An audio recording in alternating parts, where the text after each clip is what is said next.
Yo.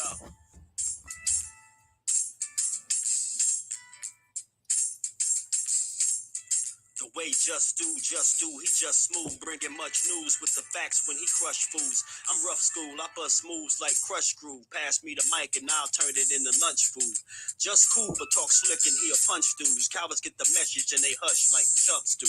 You can bring your whole bus crew plus two. TJIS is astronomical, you comical. You a fool if you think we'll ever honor you. Them other channels ain't shit, no abdominal. This the face of new media, fuck a Donahue. You see my giant crew, we shine like a diamond do. If any trolls disrespect, yo, we finding you. We all surrounded you, it ain't no reminding you. He already done surpassed what you trying to do. So quit the fake smoke, you suckers better take notes. When you step into the chat, you better wipe your feet. Hit the like and keep your comment short and sweet. My homie just not a joke, you don't want to war. Plus a deep boxing IQ, you don't want to spar. He broadcasted from Jersey, so we straight, put you deep in the dirt. That's why they call this the garden state. You seem tough but not a threat like a garden snake. We not scared of you, we chopping off a head or two. Mark your calendar, remember what we said to you. It's no option, it's just do boxing. Mark your calendar, remember what I'm telling you. It's no option, it's just do boxing. Word 'em up. T-Dub-T. We in the spot. LDBC strong. What's good? What's good? Was salute to the family. Let's get to it. How y'all feeling? Let me say what up to everybody in the building. Salute to my bro Drew the Ben, as always. Lacing me, man. Brandon Jackson. What's good, Brandon? You said Janibek about to put that work in. I think so too, bro. Appreciate you for pulling up. MP, my bro. Appreciate you for pulling up. As always, Ghost, what's good with you, Ghost? Skywalker, my bro, what's good with it? TWT family in the building. Go, Janibek. Long fight for 100K. Yeah, they try to dupe him. Mr. PSA, yo, the wise crush, my bro. What's good with it, bro? More TWT family in the building. Can I offer opponents 50 to 100K per fight for main event fights and expect a high-level boxer to accept the fight? I know prospects making 150K a show. Talk about it, Miss Joette. Salute, Queen. Appreciate you for pulling up. As always, yes, sir, man. We, just a little freestyle fight days, man. Episode 2. We was going to talk about all these fights that's coming on this weekend. Some of them coming on today, actually. You know what I mean? We got some fights coming on today. Salute to all the family in the building. I smashed that like button. Q Ruffin, what's good with it, bro? Appreciate you pulling up. How y'all good bros feeling on this Good Friday, man? We're going to have this good boxing conversation. Salute to my bro Jeff, man. I appreciate you too earlier, showing heavy love, man. Appreciate you, bro. Much appreciation, man. You come right in, get me right. Fighting going on right now. There's some fights they on now already. Which one is it? Ricky Williams, what's good with it, bro? Appreciate you for pulling up. How you feeling? It's all steak and shrimp. That's what I like to hear. That means it's all good then. Appreciate all y'all. What's good with y'all, man? We just, this wasn't nothing crazy. Just wanted to discuss some of these fights that's coming on this weekend too.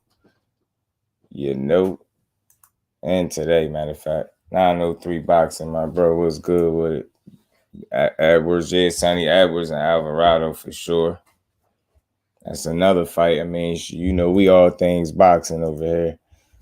I'll drop the link in my pin it just in case y'all want to come up and talk about some of these fights, man. A nice laid back Friday, man. Just talk some good old boxing. See. I don't know if y'all heard already. Bob Arum already shooting the fight down with Shakur Stevenson and Pitbull Cruz already, yo. It's crazy. I ain't surprised though, but it still is crazy. I'm definitely not surprised though. But it most certainly is crazy though. Already.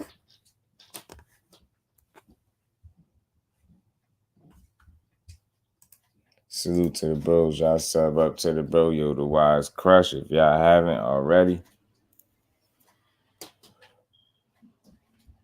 So y'all talk to me. Which fights y'all looking forward to this Friday? I mean, you know, Friday or this Saturday, this weekend period. You know, you got the return of Montana Love coming back. Hey man, where my boy, where my bro G5 at? 5, bro. You know what I'm saying? I wonder why already. You get what I'm saying? Already. He what was that explanation? He think Pitbull.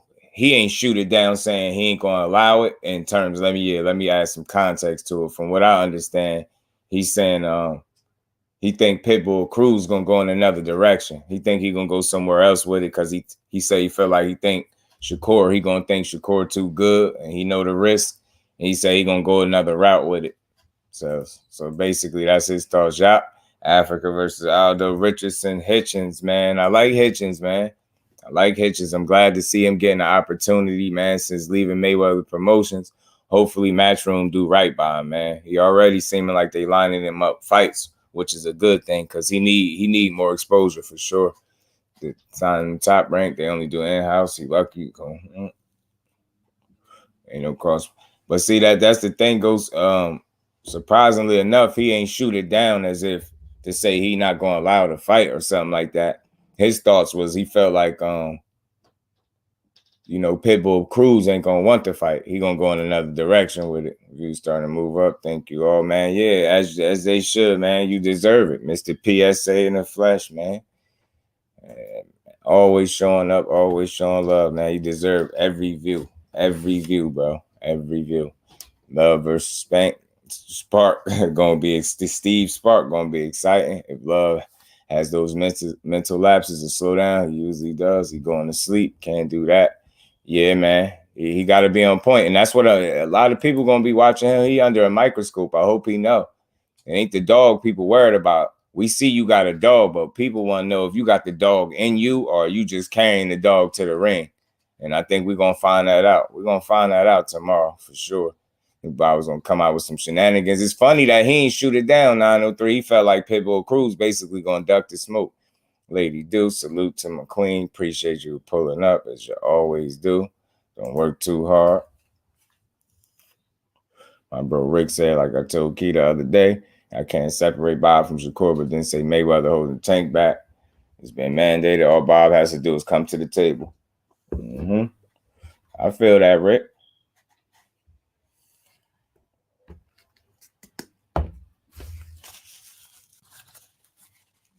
I definitely feel that, but y'all get me, right? He ain't say that. You get what I'm saying? He ain't say like he gonna shoot it down and he ain't gonna allow it. He just feel like Pitbull gonna duck. So, you know, this conversation is for all of us. See what y'all think, what the people think. Jeff, what's good with it, bro? How you feeling? What's up, Jeff? I'm any day I'm with this fan talking this boxing. I'm good. I just said, man, we might as well talk about all these fights that's coming right now. Why not? Just got milking the cow with the Bud situation. I'm done with him. I'm cool on him. We see what he doing. So I'm like, man, we're gonna talk about what actually is going on. What's going on? Yeah. You know what I'm saying? I spent some time showing these new upcoming guys some love, man. It's like boxing is not messing up, but like if you see fights actually going on and you're not giving them the time and the effort to talk about them, to get them, you know, hey, listen, there's some young guys coming up. These guys are going to be soon challenging. They're going to hit the scene and going to be like, yo, who that? Who's Raymond Ford? Oh, yo, he been fighting on the zone cards for years. He been on. Oh, I ain't know, because you ain't paying attention. Yeah, and one of the fighters that y'all was asking about too, family, with G5 at. I know I like him too, but Crush, you and G5, I know y'all like Raymond Morataya. He fighting too, man. He fighting. Thomas Matisse fighting. You know, it's some good fights. Janibek got him a fight. Sinisi Estrada, she fighting. Natasha Jonas. The reason she fighting. The reason I even included it because they mentioned, or her people mentioned her being a possible opponent for Clarissa Fields. I know it might seem far-fetched, but hey, it's worth talking about. If they like it, I love it. Love versus Spark, man. That's gonna show. I'm telling you, Crush, that's gonna show something. We looking. Appreciate you, Miss Joette. Appreciate you, Queen. The matchmaking over at the zone is kind of elite though, because they be pulling these guys up from nowhere, and I be like, who? Telling Like you. to go, I be trying to find tape. Like, all right, let me go watch a couple. See what he does good, see what he does bad. I'm like, damn, can't even find that. Salute, OG. Appreciate you for pulling up. I would say the same thing about Bud and Thurman and many other fights. He would do the opponent takes a low purse, which he knows that whenever he is greedy. Yeah, I believe he is too. I believe he Who is. that? Keith Thurman? Bob Arum, greedy guy. Oh, yeah. You think Bob need to actually try to make the fight happen? Always talking about what can't happen. That's what I'm saying, bro. That's the problem too in boxing. I like to talk because it's like when we say stuff can't happen, like think about what you're saying. And this is boxing. What real reason, if these dudes are healthy, able, and willing, what reason can it happen? I get all the politics stuff, but I like to think of the glass half full, man. I don't like to think all these fights can't happen. There's no reason why we should be calling guys as active fighters, certain matchups, fantasy fights. That's crazy. That's crazy fantasy fights. Like, nah, bro. These dudes can get in there now, man. Yeah, Crushy, he on the docket, man. He on the docket. I know he quietly racking up wins and beating people up. I'm telling you, he ain't sneaking up on us. I knew about him for some years now, and I ain't even lying to you. Some years, Raymond Mortaia, he could fight, man. Robert Garcia got him another one. He keep a good fighter. Richardson been talking. Yeah, he been talking. Yeah, I like Hitchens, man. Like Richardson. See, dude, that's good with it, bro. Appreciate you for pulling up. How you feeling? You got some big shoes to fill because everyone's gonna remember that he signed with Floyd. So now that he's with Eddie, he's got a lot more to prove because he's been pretty much his career been idle. Mm-hmm. He should be a way further ahead at 140. So he's trying to beat this dude up, get into the rankings, beat Montana Love, and eventually, like 2 years, be shooting for a title. I'm telling you, because I think Montana Love and him, if they handle business, I could see them on a collision course for sure, throwing them in there with each other. And that's going to be a real, like, prove-it fight. You know what I'm saying? I think that's going to be a good one, man. You always got to look a little bit ahead because I could kind of see it happening.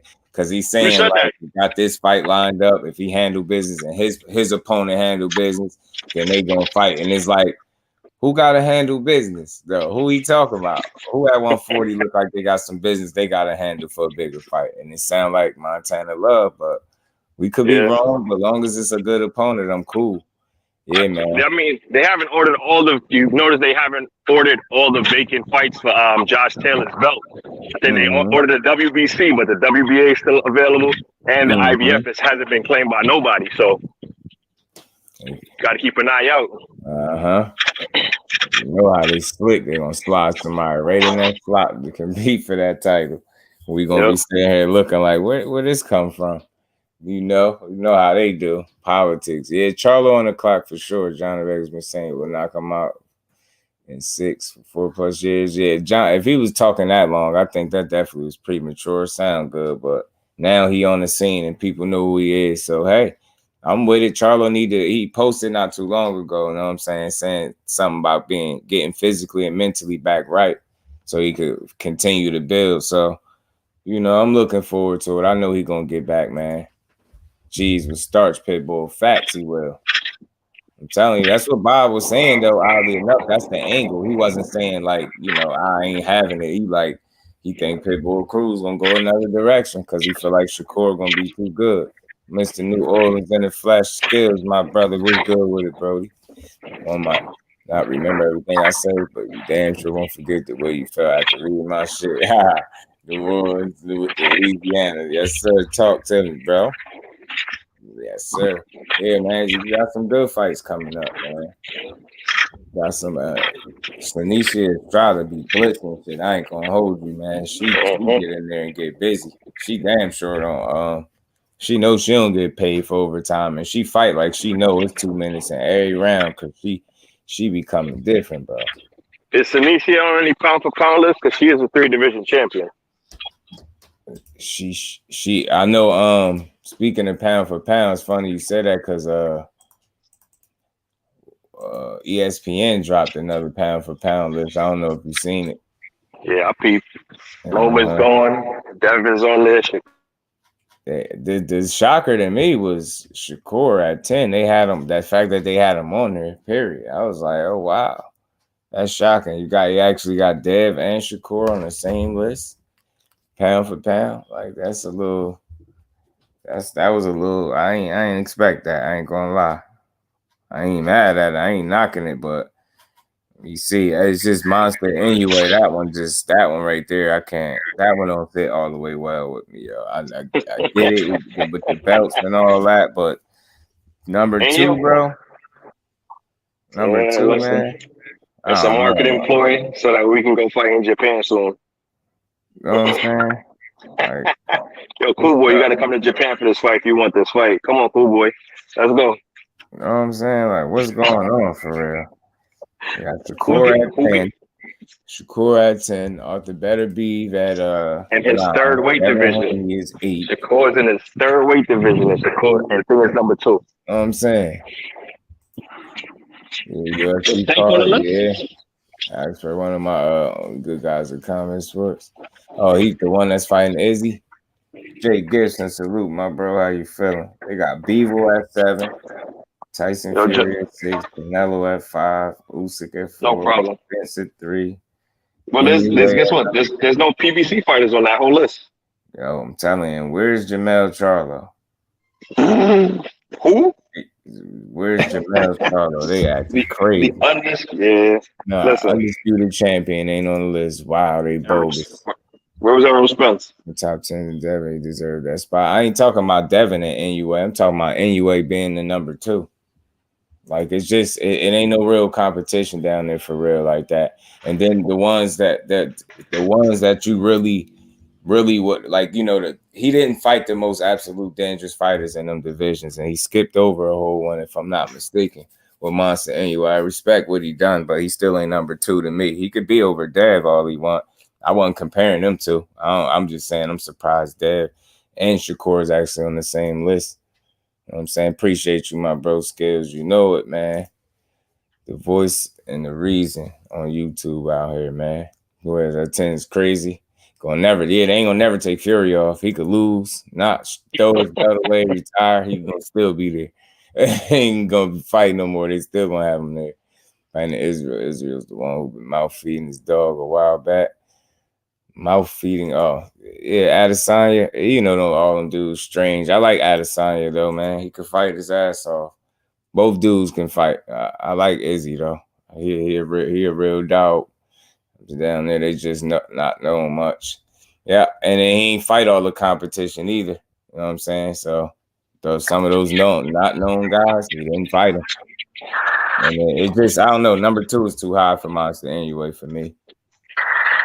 Like, you got Alexander Usyk at heavyweight. He was undisputed, you know what I mean? And then jumped up to heavyweight and unified, you know what I mean? Champion. Thrown Anthony Joshua as, like, I just don't know. I don't see him being number 2. Just with the lack of, you know what I'm saying, if he move up, you know what I'm saying? Because that's why I say all championship runs and belts ain't created equal. It's not that he hasn't accomplished anything. It's not short on accomplishments at all. It's just short on marquee names and opponents. If you just being honest, just being fair is what it is. It's not fully his fault, but there are some more dangerous fights that he could have took that he did. Did you see at the WBC conference, he was trying to move up to 122 and automatically be named a champion without fighting? Anyway, he was. Yeah, he was trying to move up. So when he leaves after he fights Butler, he wants to move to 122, but because Fulton is moving up to 126, he wants to be named champion without having to fight. That's wild. Perfect. That's privilege like a mother if you think that. Facts, Blueberry. Facts. And that's why I vouch for Jamel not being on there. Like, I wouldn't even be mad to see him at least number 10 and Shakur not be on there. That's just me. And y'all know I rock with Shakur. But if it was like Mel or Shakur right now and I could pick, I'd definitely say Mel. And I'm pretty sure Shakur wouldn't even pick. You know what I'm saying? Some of the longest reigning champions. And again, timing. Some dudes are beneficiaries of great timing in boxing, and it's not to slight their accomplishments. It's just what it is. I ain't saying he ain't fought nobody, but you know, them unknown guy. You know how it go. Like you fighting the people. Like, it's not saying that, you know, it's a reason some of these dudes be unknown. I'm not saying they're not talented, but you get what I'm saying. It's like these dudes might be skilled, but who are these guys beating as well? And if they're really good, then why they ain't making these guys fight him? Longest amateur record, pretty much. Man, his name is a mile long now. Yeah, that's a good mile. That's that good mile. Conquest, my bro. What's good with it? How you feeling, bro? Appreciate you for pulling up that ESPN list. Yeah, I never agree with the anyway thing. It's just too much for me. He's too good at rating. He still make me sick. I can't believe he did that. What's that? Kambosos is not a C-level fighter. Oh yeah, you don't like Kambosos. He's Usyk needs to be on the pound for pound. Yeah, he is number 4. He on there. Yeah, number 4. Okay, Jamel is top 5 pound for pound. I don't got pretty much the ESPN thing is all they fighters get ranked. That's pretty much how you gotta look at it. It's an ESPN ranking system of their fighters. Big Texas, my bro. What's good with it, Brody? Yeah, you got Jamel top 5. Yeah, that's disrespectful for Jamel not to be on there. And like I said, y'all know I'm Jersey for life. You know, Shakur Stevenson, my guy. But if I had to pick, I'd definitely, if you know what I mean, just for him to be on that list, yeah, man, he deserved to be there somewhere, I would think. And like bro said, like, yeah, he really a question who the best at 54. He pretty much proven that. You know what I'm saying? So, Jamel, Shakur Spence, and Usyk got to go in the pound for pound. The rest, you don't care about. That's who they got. I mean, well, except for Jamel, got Core on there, Spence, Usyk. That's why we need. Yeah, we could do a crush. I remember you talking about it. We all could do it. We all could put our heads together. Because I know we're gonna come up with something unbiased and fair. Look, I just a small example of that. And like I said, I'm Jersey for life. But Shakur would kindly sit outside the top 10. Kindly until he do make some more, you know what I mean? Do something else. Then you could do whatever you want. But because I'm pretty sure he gonna earn it at the end of the day. But Mel accomplishments can't just go by the wayside. It's crazy. Yeah, Fury on the pound for pound list is bogus, yo. Like I know he undefeated, but I don't care about that. Number 6, my ass. Canelo don't need to be on the pound. Get his ass out of there or drop him down too. Beagle chipped him. Why is he over Beagle? I don't care about his undisputed run. That shit wasn't like that. I'm telling you, man. Canelo is number 5, 903. That shit crazy. We gonna come up with our own for sure. He is. He strategically manufactured his resume. You know what I'm saying? Yeah. I don't know if she's in there for that, but I'm gonna tell you. Put that T. Arthur and Beagle need to do above Canelo. That's what I think too. I think so too. Arthur better be it, man. I'm telling you. Got to put some respect on him. That's why I say Canelo, man. I know I get it, the divisions, the undisputed, but we know what it is with that dude. Yo, just read the list for me for a second. The end of your name. You got the list up, Just, by chance? I got it in front of me. I hear it. You said what? Could you read it off? Like, You talking about the pound for pound, right? Yeah. 10 is Shakur, 9 better be 8 is Devin Haney, 7 is Beagle, 6 is Fury, 5 is Canelo, 4 is Usyk, 3 is Spence, 2 is Inouye, and 1 is Crawford. We're gonna get it right, Crush. It's a ESPN / the zone list, pretty much. With one PBC exception. Just so they look too crazy. Like yo. One PBC guy.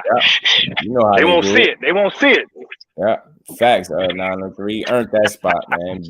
Dimitri, that boy Dimitri. I think that would be one of the most disrespected unified champions. Yeah, no smoke. He's done nothing but fight the best, and he destroy every single one of them dudes. It's a fact. Just because he's quiet and ain't speaking, y'all think y'all could slight him. You know what I'm saying? He don't care. Let's put him at number 9. As long as he's there, he should be mad. Nah, bro. Did they take Arthur off the ranking? Did they say no Russian fighters? What's Arthur? Better be he number 9. No. I meant, did they say no Russians is in the sanctioning body for WBC? Ain't Arthur Russian? I'm not sure because he is a Russian fighter, and did they say that? That's crazy. I know his ass should be higher on that list for sure. I think Dev is top 5, and they got Dev. No, Veterans Day. He's 2 heavyweights. They determined to make their own rules, but they don't own boxing. That's a fact. You know how they got it. You know what I mean? Hey, listen, don't forget Loma's still undefeated, all right, guys? And we keep saying it to be true. We keep saying it over and over. Oh, he was on this list too. He was on the list before they took him off for somebody. I think was it Haney? They replaced Loma ass though. By the time they got it right, and that's after a win. That's surprising that they did that. Because they know he lost. I ain't mad at it. They changed it to Canada and still TV.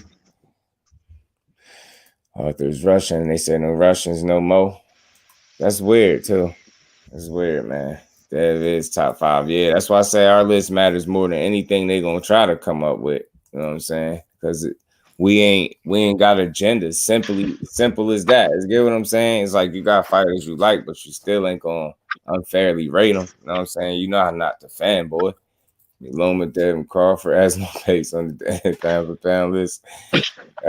Crawford is sitting heavy at number 1. Even that, I think that's a marketing. Like I think they got that just so you know what I mean? For real by default, because he no longer I don't know. That shit just, he's still associated with Top Rank at the end of the day. You know what I'm saying? He ain't signing nobody. ESPN Top Rank type. You get what I'm saying? He might not be there, but he there. So they ain't gonna just all of a sudden it'll look crazy. He ain't lost for them to just move him now, like because he ain't with him. That'll look too obvious. Wasn't Jamel on the list for like 1 week? I could have swore he was. Yeah, I could have swore he was. When he became undisputed, he was on the list. This list that frequently, like, you know what I'm saying? But damn, they got it. Crawford. Only if it suits them. Number 1 duck. Yeah, man. Yeah, if they argue us down, they should have dropped them down. Yeah, man. These lists be bogus, y'all. Y'all know. I just looked at it like, man, wow. Shakur Stevenson up there, huh? I'm like, okay. But still, like, no Charlo. All right, y'all still ain't getting it right. The Beaver at 7. And I don't know. I don't be caring about no damn accolades, man. That man beat you. What do your accolades matter? True. You get what I'm saying? Like, I don't know if why would accolades matter over getting beat by somebody. I just don't care unless you did some extra super special, and I don't just think that's the case. You get your ass whooped by somebody, you drop in the rankings. You don't just get to keep your same ranking. Talking about your accomplishments, like you get what I'm saying. At what point, like they basing it off? That's the part that be getting me. I thought boxing is what have you done for me lately, not what have you done a few years ago. He said they're going to Mount Rushmore Ducks. Mount Rushmore, Bobby drop Crawford. Hell no, they still gonna keep him there. He ain't going nowhere. Dev in the top 10, yeah, because Dev coming in strong at number 8 on him. He punched his way there, whether they like it or not. They don't like it because it was Cambosis. Devin, I ain't mad. Get him in there. They trying to play nice so he re-signed.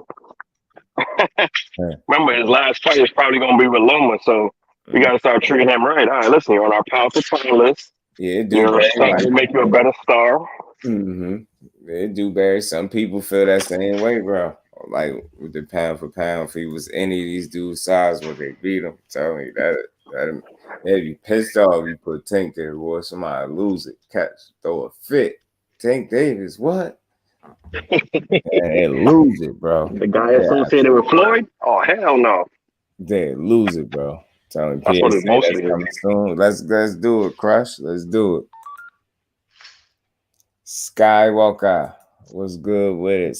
What's good, bro?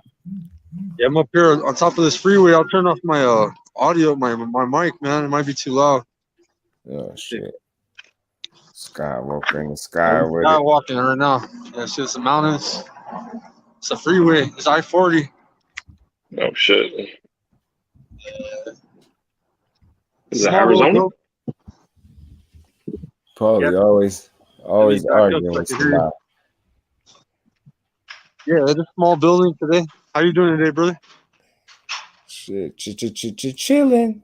All right, talking about Janibek and Bentley card. That's a fire ass card, bro. You got Muratala on that card. You got the debut of Estrada.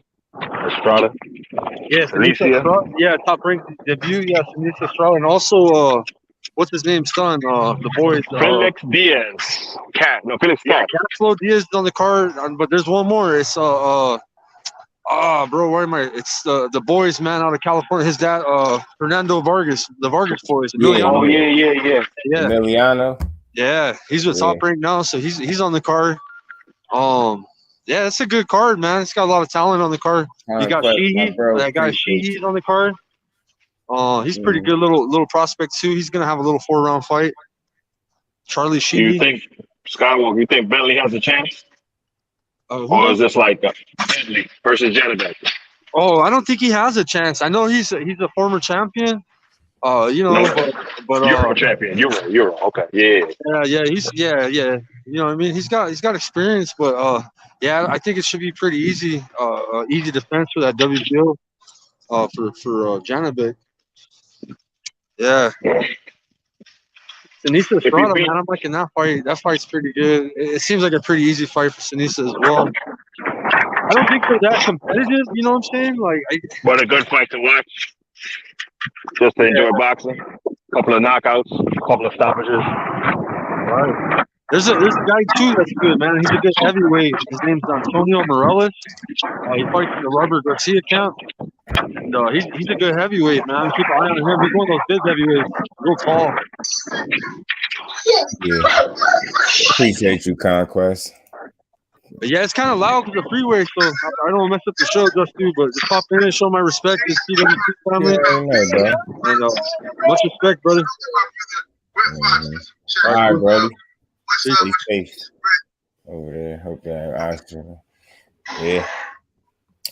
What's going on? We should take that precaution for sure. Goes PSA Crush. What's good? Tay salute, Queen. Appreciate you for stopping through. What's good with it, Crush? How you feeling? I'm okay, man. How y'all brothers feeling, man? Good over here. Any day I get to chop up boxing, I'm good.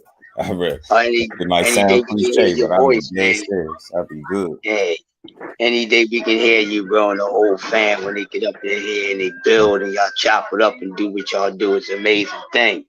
But definitely, man, the time has come for us. We are our own boxing government, and I want to bring a hope to us. Always gotta complain about what they putting together, because I've been watching y'all for a long time. Talking about the people in the chat, not really the content creator and the fan. And y'all mindset, most of y'all mindset is the same as ours. So when I see everyone get upset about that shit, I say, well, the only way to fix that is to create our own. See, this is the problem that America has overall. People feel as though they need to be on somebody's titty, and what they say matters. That don't matter to us. That's why we get on here, we talk, we chop it up, we disagree, we agree, we debate, we build, we discover, we create. This is the reason why we do it. Not so at the end of the day, we still complaining and letting what they put together get to us. Then if that's the case, then what the fuck are we doing it for? So let's put a halt to that. And it's the PSA. We got to do our own shit. Because it would be a lovely thing to later on, we talking about a true pound for pound. And they gonna have to respect it. They respect the ghost. They respect the gangster already. That's why they got spies sitting in, watching. Some of them reach out. Some of them even let you know that they there because of what we've been doing for as people in the chat and the content creators. So let's do the next best thing, because we've been helping boxing, okay? And they've been listening to us, and they respect what we're saying, because mass media, old media is not doing that. They doing a Cinderella story and all that other made up bullshit. Okay, we know it's nothing but a pack of mascara on what they say when they come with boxing. So we are natural beauty and raw with it. So We got them. We got their attention. So let's keep on doing it. I was so waiting to see if someone was gonna come out. I waited and nobody came. You know, so let's get that popping because we ain't got to keep talking about mandate pound for pound. Why this person ain't on there? Why this person ain't on there? You know what I mean? Fights are y'all most wanting to see this weekend? I want to see how Love gonna look. I ain't gonna lie to you. Yeah, that's the one for me. Yeah, thank you. He's so much of a showman, and that's just my opinion. I think sometimes I take away from the actual performance in the ring. You know what I mean? Don't put so much stock and energy into trying to be impressive when you can actually just put the work in the gym and get in the ring and look impressive that way. You know what I'm saying? Like, I get it. You want market and bring eyes to yourself. But the danger in that is if you're not fully locked in and focusing on the craft, it's going to reflect in your performances and people going to have you under a microscope because, again, you bringing all this attention to yourself, being, flashy, bringing the dog to the ring, dancing. And I ain't knocking none of it, but when your performance is kind of lack and you leave a lot to be desired, I think it's time to, scale back from trying to be an entertainer and entertain inside that ring instead of trying to be, some flashy guy. Like, we know who you are. Get in there and show us, if you really the goods, because you got the skill and the talent. But to me, it's gonna be discipline, the hunger, the focus. Like, is it, is it all where it need to be? You know what I'm saying? And that's why I want to see that fight for sure. I definitely want to see Cheese back in action. You know what I'm saying? That's another good fight for sure. And I don't mind watching Janibek. I know he's gonna destroy this dude though, man. Definitely. I'm with you, Ghost. Yeah, Fulton. That's why I hope he just beat the hell out of Brandon Figueroa when they fight. Complaints to commissions, wrote letters, but I can only do so much. Damn, you really have. That's crazy. Salute, bro. They're even reaching out to try to get something done because it's crazy. Some of the stuff we forced to deal with. Yeah, I hope he beat him down too. I know people feel like it's risky. That'd be his first fight at 26, and Brandon already had a fight up that way, so I know he'd probably be a bit more comfortable. But nah, Cool Boy is going that. I don't think them couple pounds really gonna bother him, and he'd be all right. Spark, Paul, Love, Chinny. Oh man, you know he's gonna be on him, Jeff. He gonna try to test that chin. I think Cool Boy got one of the best resumes. Me too. He got a real underrated. He has one of the most disrespected, most underrated resumes in boxing. And I think when we talk about what up, Quay? And I think when we talk about the best resumes, we need to be responsible with mentioning him more because this is the only way that everybody else will respect it and get it. I mean, so. Yeah, definitely that. Appreciate you, Queen. What's up, Tay Tay? Yeah, smash the like button. I'm saying wipe your feet off when you come into the realm of just doing. Be respectful, people. Thank you very much. But I definitely want to see the Love and Spark fight. For me, ladies and gentlemen, this fight, if it goes to the card, no matter how it looks, I am not going to be satisfied. Because with all the big shit talking and all that, it got me sparked up and somebody got to get knocked the fuck out. It don't even matter who get knocked the fuck out. I see you, Chris. I'm not really sold on my Tanda Love yet. He needs to show me a lot more. And I wonder if he's still recording music on the side because we know he comes from that and he brings a lot of that attitude into boxing. That shit ain't gonna work because in the ring you gotta be a boxer first before you even think about being a fucking entertainer. You can't come in boxing being an entertainer first and then try to be a boxer second because somebody would entertain you a hell of an ass whipping or a knockout. So yeah, that's the fight I want to see the most. Somebody gotta get knocked the fuck out. My Tanda Love, would he get love? Would he get more love if he knocks out Spark? And then if Spark knocks out my Tanda Love, then can we say he's a hell of a Spark Plug? We should see tomorrow, because damn it, we gonna see and we gonna talk. LD TV, what's going on, Brody? Appreciate you for pulling up. How you feeling?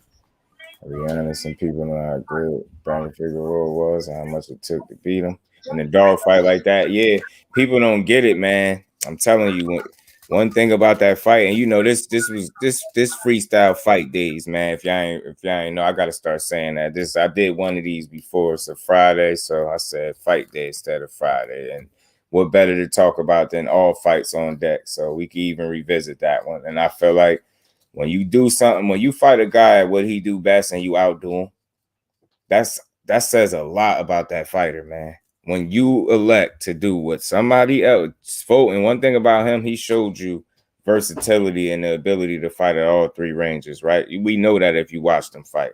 But to sit there and elect to fight a guy inside the pocket and knowing that's something that he do his best and beat him doing it is very impressive. That's why I always say Earl Spence beating Sean Porter at his own game made that fight impressive. Yeah, it was competitive, but how competitive you think it's gonna be if you fighting a guy doing what he does best? You giving him his best chance to get something off, but you still best him and drop him. Like that's impressive as hell, man.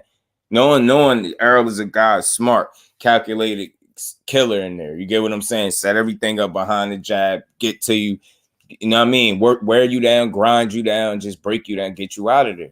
But for him to say, man, the hell with the jab tonight and say, yo, that could have backfired. That's the flip side. People don't get it. That's what made it so special. Think about how many people go outside themselves or try to do some shit that they don't normally do and they lose. He did it and won. You get what I'm saying? So it's impressive, man. Impressive. Fulton is a special fighter, man. Special fighter. Barbarian, salute. Appreciate y'all pulling up. Y'all smash the like button. 475 on the inside against Brandon. Shows, yeah, facts. That's what it was. That's what it really was. The cleaner, effective shots, too. And I always said it. Brandon Figueroa was going to run into one of them people. You weren't going to just be able to outwork and you know what I mean? Out maneuver him. You weren't going to be able to do that. And that's where he ran in the right one with Cool Boy. He had a perfect game plan. But make no mistake about it, Brandon Figueroa brought it as well. That's why it was a hell of a fight, because both dudes brought it, man. They left it in the ring that night, and the better man won. It's a neck-and-neck fight, very close, but I think ultimately we separated the fight, and I said this before, was quality over quantity. That's what Cool Boy was that night, quality over quantity. You got Brandon Figueroa, quantity over quality for him. You know what I mean? He'd rather throw a whole bunch of punches and try to make it look good. Fulton, when he landed his shit, some bitches was sharp and it was well placed and they look good. You know what I'm saying? I think that's what the judges was able to see. Never saw a saw a boxer block an exact combination, return the same combination and score effective points. I'm telling you, man. I'm telling you, he's special, Conquest. The fact that you even peeped that. People don't be seeing it. They just think it's, I'm telling you, it's not about the records. That's surface level shit. Boxing is not a surface level sport. It's a lot of shit that people focus on at surface level, like his record. Even, sometimes I bring it up. You know what I mean? If you look at the resume, you'll be able to see the 9 undefeated people that he fought. But when you peel back them layers and see how good this dude is, and that's why I said the versatility he's showing, the wrinkles in his game, being able to execute and really fight consistently and to a high level at all 3 ranges and not being hit a ton. This is what I was saying. I was arguing with somebody, but they wasn't really arguing with themselves. I was schooling them, man. Like, I think he's more defensively responsible than anyway. They like, he keeps his hand down. I'm like, even what you trying to say that he keep his hand down, that's some shit when he start getting comfortable, bro. Don't tell me nothing about no Cool Boy. He keep his hand down. But even with Monster Inouye keeping his hands up, he got his eye socket broke. That's not me slighting him. That's just a fact. That's like this guy that y'all trying to say got so much better defense than another guy got his eye broke. So how good is his defense for real? Precise punching, facts. Yeah, I ain't mad at the Brandon, them feeling like Brandon won, but don't cry because when it don't go his way. You get what I'm saying? A1 Hoop Zone, my bro. What's good with it, Brody? How you feel? Appreciate you for pulling up.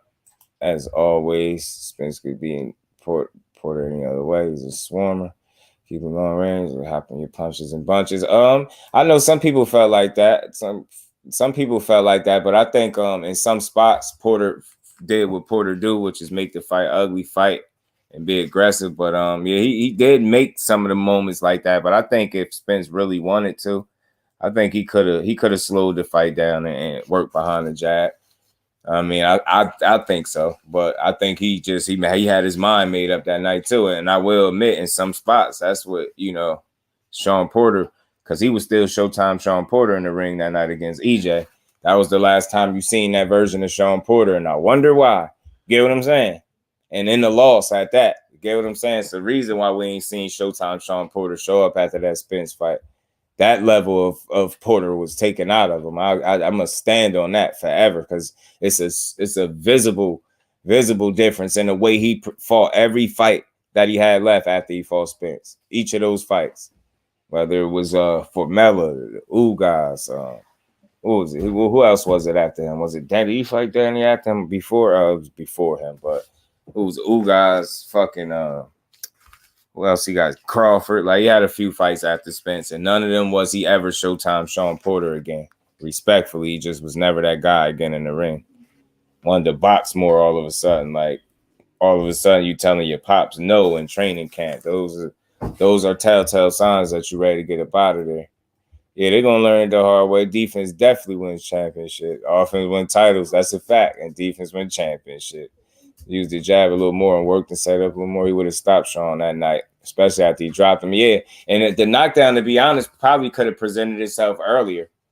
Like, I think because he didn't do it, people feel like he couldn't have did it. But I understand the thinking of, like, it was nothing else for him to do. I can understand why somebody would say that. But to me, I'm a firm believer, like, in skills paying the bill. If he elected to try to slow the fight down, I think he could have did it. You know what I'm saying? I think he would have did it. You know what I mean? And the jab will settle you down. I don't give a damn who you is. You get hit with enough of them jabs, you're going to settle your ass down. You're not going to want to keep getting jabbed to your face over and over and over again. Cool boy, man. I wouldn't be mad at that. You get what I'm saying? Because all he's done is win and be impressive in doing so. And he ain't faced no randoms, like no terrible fighters, man. He got some solid names on that resume, man. I like what Cool Boy has done in his career. I just hope he continue to be great. Tear Brandon Figueroa ass up. Hey, you want to go to 26 and you still going to keep your belts at 22? Cool. Keep them. Keep them joints. Nah, that's cool. 903. He nice. Spence retired. Mikey Porter. Honestly, hey, bro. And I'm telling you, and Danny Garcia was on a semi-retirement too. And it's crazy. I did a live on that, yo, because notice the key number, Jeff, they all was 34. Mikey, 34. You know what I'm saying? It was like three. It was Mikey, it was Porter. Yeah, Mikey Porter and Danny, all 34. What they had in common, dudes, is never looked the same after fighting Spence. I did a whole live on that. I thought I was on to something with that one. I'm telling you, I thought I was on to something. That rematch, I wish we could see Spence versus Sean too. Would have been right to the first fight. Yeah, Spence was like, man, I ain't fighting that dude again. It's the brightest future on his own card. I think it's still in the air. It's still in the air, bro. It's still in the air. It's still in the air right now. Who had a best future? Brightest future. Love, I'm telling you, the microscope is on him. He has the potential. He got the ball in his court. It's just what he gonna do with it. It's not always by multiple weight divisions. Cool. That's what I'm saying. I think that's the that's where we be coming up with the different answers, bro, about the pound for pound. I mean, out 6 to 7 months after Spence, you get what I'm saying? Like, that should be changed. And sometimes that's regular, but this is like, that Sean Porter case, he was talking about retiring and shit like that. Mikey did retire. Danny was out the ring. I think it was longer than a year. I think it was.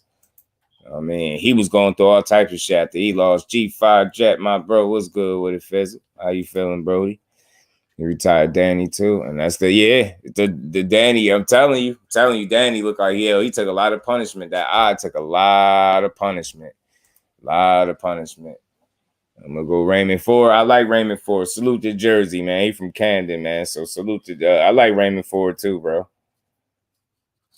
He nice, man. He showed me some of his last fight, man. I like the way he approached and handled his business in that last fight, yo.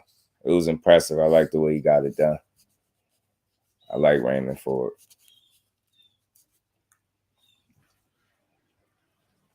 He was styling in there. He was playing with dude in there. So Raymond, that boy was styling in there, man. Yeah, I like Raymond Ford though, Jeffy. Nice. Yeah, that multiple. Yeah, I try not to like feed into the accolades as much, man.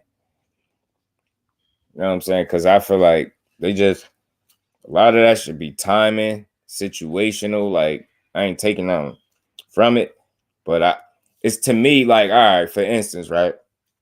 Say if you a champion, multiple division champion, right? Hypothetically, well, your competition is like subpar, and you getting the belts from like title holders and shit like that. I'm not gonna be as impressed with that as I would be the fact that you fighting quality opposition. The belts don't determine the quality. You get what I'm saying? I think when it comes to like you trying to factor in like accolades and accomplishments in terms of positioning in the boxing world, I think you really gotta like consider a lot of things. Like it can't just be black and white. Like, yo, he got titles in this division, that division. It's like, all right, cool, I get it. But who he beat? And that's just fair because quality matters. Like quality does matter. At least to me, it do. And if you ain't beating on nobody for real, then it's like, yeah, Jeff, he was dribbling, man. You seen him crossing over and all. Like he was getting busy, wasn't he? So that's how it is to me. I like quality, man. I like to see and understand and know that, yo, this kid beat some people. He where he at, because, you know, and hell with that belt. That shit just don't make the champion. I'm going to keep saying it. The quality of the fighter possessing the belt gives the belt its worth. Not the other way around. You know what I'm saying? Now, if you ain't been nothing your whole career and you manage to get your hands on a belt some type of way, then maybe you might get the belt more validation than what was actually deserving of it. But not for me. Beat quality fighters, belt or no belt, I'm going to look at you different. You know what I'm saying? It just so happens that, you know, some of these dudes do it the right way and they get a belt, but they do it fighting quality opposition, fighting other real champions. You know what I'm saying? I believe that's what EJ did. You get what I'm saying? Taking belts from real champions, no vacant title type shit, no easy touches, no warm-ups. Southern T, what's good with my bro? How you feeling? Appreciate you pulling up. So, you know, that's how I look at that, man. Gotta consider the quality, man. Anybody, and I don't want to say anybody could get a title, but it's nowadays with it being so many different versions of belts, they don't carry the same weight because that's quantity. You get what I'm saying? I prefer quality over quantity. You get what I'm saying? And that's why you got like you got the sanctioning bodies, you got the major titles, and then you got all these secondary titles because they just don't matter as much. So it's like, dude, the chances nowadays of getting a title is just so much higher because there's so many different versions of belts. So with that being said, that's why I would judge a fighter more so, and I would give them more credit based on who you fought and the quality of fighters on your resume than the belts that you snatched up along the way. They do matter, but you gotta when you have that conversation, it's just not black and white. Like, yo, he wants some belts, so he over this one. It's like, nah, it don't go like that. Because if he ain't beat nobody for real, then it's like, what we talking about? We got fighters like Hagler, and I even think Jamel can make 154 his entire career. His condition, and he can make it comfortably. Yeah, facts. It's possible. It's possible. Okay, that jersey flag on my back daily. Facts, man. You know it. You know it, man. You know it, my bro. Facts, Brody. Yeah, it's not black and white to me. And again, y'all gonna keep hearing me say it. Boxing is although it's a lot of surface level information that's in boxing, when you really get to having these in-depth conversations, you forced to go deeper than surface level. And I'm gonna keep saying you got to peel them layers back and start, you know, factoring certain things in there, man. All champions ain't created equal. All accolades ain't created equal. It don't discredit the accolades, but when you really, like I said, again, when you really having these conversations, you got to like force you to dig. You start pulling up resumes and seeing who beat who when they beat them. You know what I mean? The timing matters, man. Some people catch guys at the right time. It'd be the passing of the torch type of situation. You get what I'm saying? Look when Danny Garcia ran into Eric Morales. He'd have ran into a prime Eric Morales. That's a much different fight. You get what I'm saying? But that don't take away from his accomplishment, and it don't take away from him having that name on his resume. But it depends on what kind of conversation you having. And you know what I mean? The deeper the conversation, the deeper you're going to have to go. And I think in doing that, sometimes people think you slighting the fighter, but nah, it's just you forced to go a little bit deeper. Our surface level would be you seen him beat Eric Morales twice. I believe both was knockouts. You know what I'm saying? So it's like, yeah, but then you dig into it and you say, yeah, well, how old was that guy? That don't mean you taking away from the accomplishment. You just letting it be known that, look, timing does matter. And we all know, you see Eric Morales in his prime was a dog. It's the same dude that outboxed Pacquiao when Pacquiao was running through shit. It's the same guy that put one of them L's on his resume. You know what I'm saying? So think about him in his prime fighting Danny Garcia. Now we having a totally different conversation. You see what I'm saying? So timing just matters sometimes. You know what I'm saying? Janibek could be a boogeyman. He could be. Could be. It's a bit early, but he could be. We're going to see. Charlie need to happen next. Charlie cannot duck that guy. I mean, I don't, you know how I feel about the duck card. Like, it all depends, because if it's the same situation, like they ain't going to give him no bread, then get what I'm saying? Because I'm not big on saying Demetrius Andre ducked him. People will go on a square. They feel like he did. But to me, I'm like, I look at certain situations, not just black and white, not just simple, like, you know, yes or no type of thing. It's like, did he get shitty money? It's shit that factors into his decision not to fight the dude. And it's bigger than being scared to fight him or ducking him, how people say. So nah, I wouldn't be, you know, I wouldn't think he was a duck, but I just want to see Charlo get back in there with somebody. Somebody. Y'all going in. Y'all going in. Yeah, belts don't determine the quality of the fighter, man. I swear it don't. It's the other way around. Because if that's the case, that's like saying, so do money make you or do you make money? It's the same thing with the belts. You make the belt, you give the belt its worth. It's not the other way around. I'm telling you, and I hope more fighters feel like that and think like that. Y'all get these belts. That's a piece of y'all in there fight. The belt does nothing. That's just a trophy for you for your hard work. But at the end of the day, you can't attain it if you ain't work hard. So what's really more valuable? The hard work you put in or having that belt? You get what I'm saying? The hell with that. That hard work, man. Hard work is hard work. You know what I'm saying? Quality fights and quality wins is exactly what it is. A quality win. You know what I'm saying? These are only people carry Andre. Oh, yeah. I get you. Nah, I get you. Because they was going too hard. And I'm like, yo, I ain't fighting for pennies either. You know what I'm saying? If ain't nobody beat my ass, I ain't taking money that you offer to people that's kind of just getting into boxing or I don't know, just ain't did that much. You know what I'm saying? I do want to see 160 mix it up. Yeah, man, I hate the way 160 don't mix it up. Knockout, what's good with it? T, what's good with it? What's good with y'all, bros? Man, what's popping with y'all? Shout out to Just Do and Crush and T and everybody in the chat. Oh, T, out, man. No doubt. What's good? I know you got something on the knockout. Go on ahead, bro. Crush, check your front door, Crush. Oh shit. Y'all talk. I kind of came in, hit the link and shit, and I heard y'all talk. Sound like y'all talking about 160. Mm-hmm. Right, Just y'all talking about the 160-pound division, bro? Oh yeah. My bad. I had walked away for a quick second. Yeah, nah, we in the 160. Yeah, you know, I just don't feel like none of them dudes fight each other. I hate it. Mike Kirkland, what's good with it, bro? Yeah, I mean, I agree with you 100%, bro. They gotta something gotta give, man. Something gotta give. You know what I'm saying? I see my brother Ghost in the chat, so I ain't gonna come with no undried slander because I ain't trying to. You know what I'm saying? Man, I ain't gonna do Ghost like that, but yeah, just that him and Charlo would have. I wish that he would have went ahead and fought Janibek as he was ordered to do.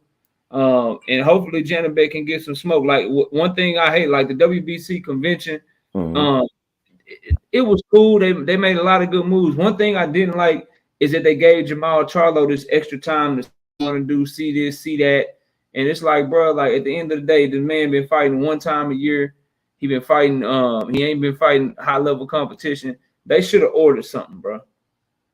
They should have ordered something. After Carlos Adames' performance, they should have at least ordered him to fight Carlos Adames.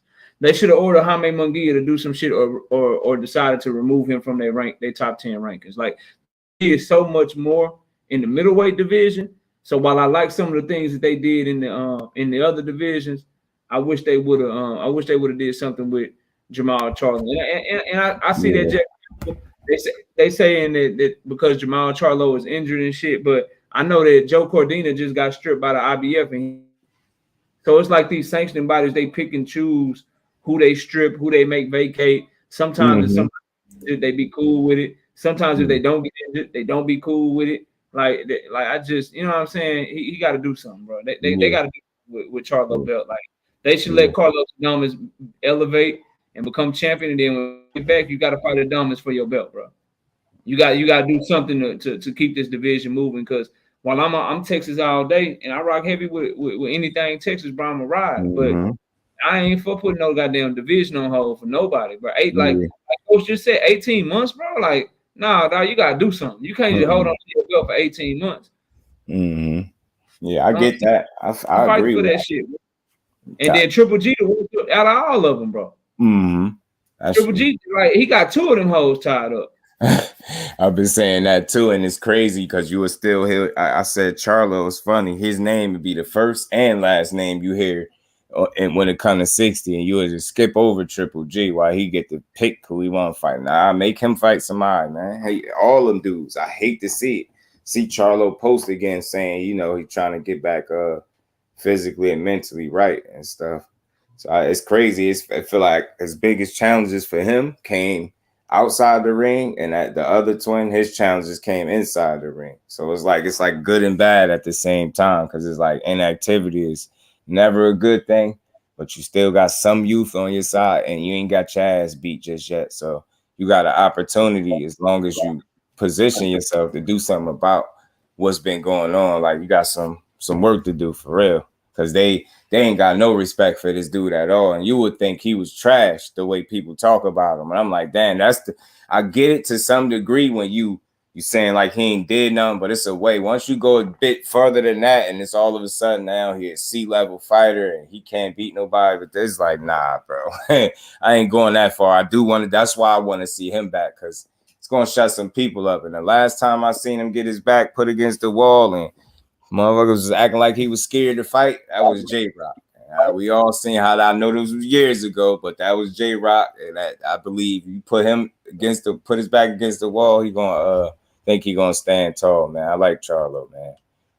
I like it. See, I'm with you, and I see it differently. For me, I give Charlo the smoke, and I think a lot of people give him the smoke that they give him because you see the talent. Like, if we just keeping it a buck, Jamal Charlo has always been more talented than Jermell Charlo. He's always been the one that was bigger, the one that was stronger, the one that was faster, the one that people really thought was like, okay, this dude is a goddamn monster. It's because of that talent that people get mad at him. Like, damn, bro, like you couldn't fight Erislandy Lara, like Erislandy Lara, like you giving us one Montiel instead of him. Like, you couldn't give us Erislandy Lara.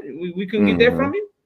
Yeah. Like Carlos Adames, like, even before you got her, was gonna give us Sulecki, but we couldn't get you to get in the ring with Carlos Adames, bro. Like, we can't get nothing that we want. So that's where I think it comes from, because people actually see the talent.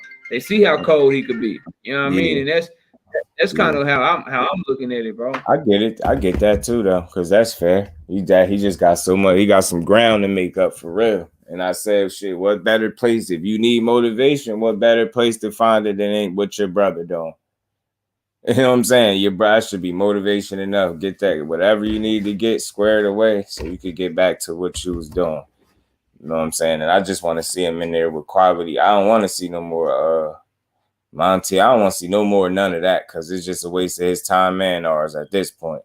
Put him in there. If he's shark, put him in there with another shark, man. I don't want to see no more fighting down to your competition type fights because you look bored and shit. And then it seemed like I'm making an excuse for you when I'm really not. I just want, because I feel like the better the fighter, the better he gonna fight. I think that's possible with him. I just think at this point, you need to test him or he just wasting his time. He gotta fight somebody. I mean, the proof is in the pudding. You spoke facts when you said it. His biggest, the times that people thought he had his biggest were Sergey Deverenchenko and fucking Julian J. Rock Williams, and those were his two best performances. So I mean, it's validity to what you're saying. Like it ain't. He just got stores, man. Like, that shit it actually happened. His two toughest fights was when he put on the best performances. So and he got it. And now it's because it's been a while. I know it. We need to see it again because it's like, what have you done lately now, bro? You ain't did nothing. And I get it too. So it's like, but I ain't willing to write him off just yet. But I can understand some of the criticism because, like I said, it is fair. You know what I'm saying? But I believe he could get back right, man. Show me you could whoop on his ass because Charlo's a solid fighter to me. I like both of the brothers. I just ain't expect this to happen, though. I ain't never see this for his career. I ain't think he'd have to deal with this, like not fighting, being out the ring almost 2 years now and holding up a belt for real, to be honest. So, shit is crazy. Facts. That's most likely what it was. That's why I say his biggest challenges came outside the ring. For Charlo, the male, he had a couple minor setbacks and where he was able to overcome them inside the ring. Big bro, that's something else with him. So that's why I said I'm always hoping he get it squared away and get back right. It's a damn shame when we looking at a 32, 33-year-old Jamal Charlo and a 34-year-old Demetrius Andrade, and to just look at how much talent they got and what we actually got out of them so far. That shit is just disappointing to look at, bro. It is. It's frustrating too. Too much talent. Mike Biggs, salute, bro. What's good with you, Mike Biggs? Hey, is T are you back or you still gone? Probably back. He said he's making a store run. Hey, salute, Knockout. What's going on with you, man? Good, Crush. Hey, I was trying to figure out. I was watching this Fight TV Probellum card right now. Shot was good, bro. Yeah, that's ain't that Sonny Edwards joint? Yeah. How it's looking, man. Who in there now? Who fighting now? I mean, I really only paying attention to the Sonny Edwards fight because I got Sonny Edwards getting his ass whooped. Oh shit! Yeah, that's one of your predictions, huh? Sonny about to get sunned. I'm trying to get some money off old Sonny. He fighting the Savage, bro. I don't know him as the favorite. They got him the favorite off of his name, and they fight in the UK. I think this dude about to go and do Sonny bad, bro. We do. I had his record pulled up because I was looking at all these dudes earlier. Let me see where he at. Denzel Bentley. There you go. Yo, I ain't gonna lie. I know everybody can't have knockout power crazy like that, but man, I hate to see somebody with so many, like 18 wins, 4 knockouts. I just hate that knockout ratio. I ain't gonna lie. He been down a couple of times in his career. Now click on his opponent today. Shit is ridiculous. Opponent today. Yeah, knockout. It might be a NyQuil nightmare for him. 30. He the worst. You know, Styles make fight. Just he the worst possible type of opponent for Sunday. He can cut the ring off. He's a pressure for a lot of punches. He's an outstanding body puncher, and he got big bombs in his hands. And he real long for that division. And Sonny be exiting the exchanges straight up, and so he gonna think he done judged the distance correctly. And that dude gonna be catching him with bombs, bro. And Sonny be putting his back on the ropes and getting caught. Yeah, I don't think he's as elusive as I think he is, bro. I think he just been fighting. I think he just been fighting lower level opposition, bro. And Felix Alvarado, I encourage anyone. One of the losses on his record is against Kazuta Ioka. Bro, they robbed him of that fight. He went over there to Japan and put hands on Ioka, bro. It's just that he was fighting him in Japan and shit. He about to knock Sonny Edwards' goddamn head through the goddamn. I'm telling you, that's a man. He gonna feel helpless with them 4 KOs. You ain't gonna be able to keep that dude out your wheelhouse. That's gonna be all them slapping punches and trying to be all running around the ring, trying to slap box the whole goddamn fight.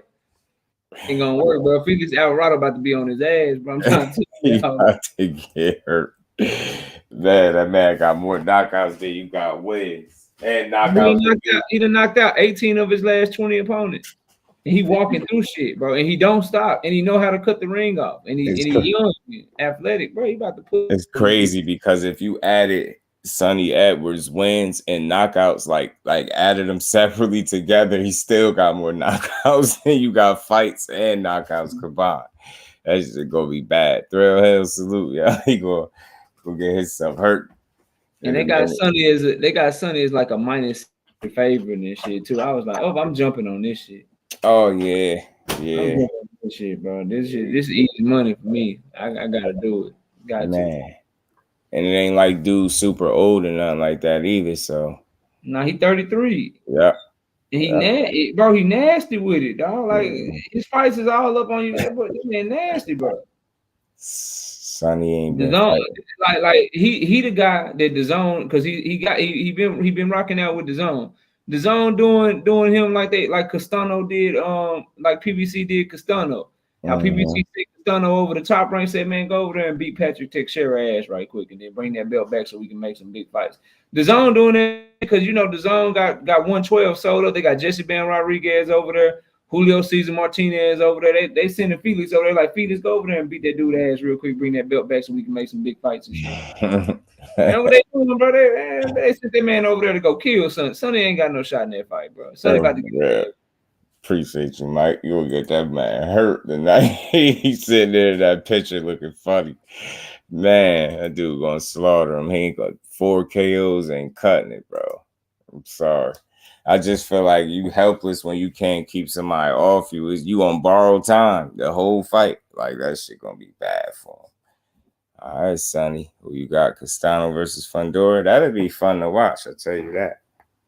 Shit, that'll be fun to watch. But I'm so excited for that Fundora Tony Harrison fight, bro. What you think about that? I think Tony. I don't think that's a bad fight at all for him. I think he got some style to cause some real problems. But if he shore up a few things, if he get tired, that gas tank fell, and he gonna be in trouble. But I really think he got outboxed Fundora. Maybe I'm tripping, but man, it's like just do. I don't know, bro. Listen. Well, let me say this. It's sort of complex. I must agree. What's your biggest concern? Is it what mine is too? I think. I tell you my biggest. Did you see the uppercuts that Jamel hit Tony with? Yes. Do you know what Sebastian Fundora's best uppercuts? And here's the thing, right? When people tell me this, right, they be like, "Well, knockout." Bro. Sebastian Fundora got exposed against Carlos Ocampo.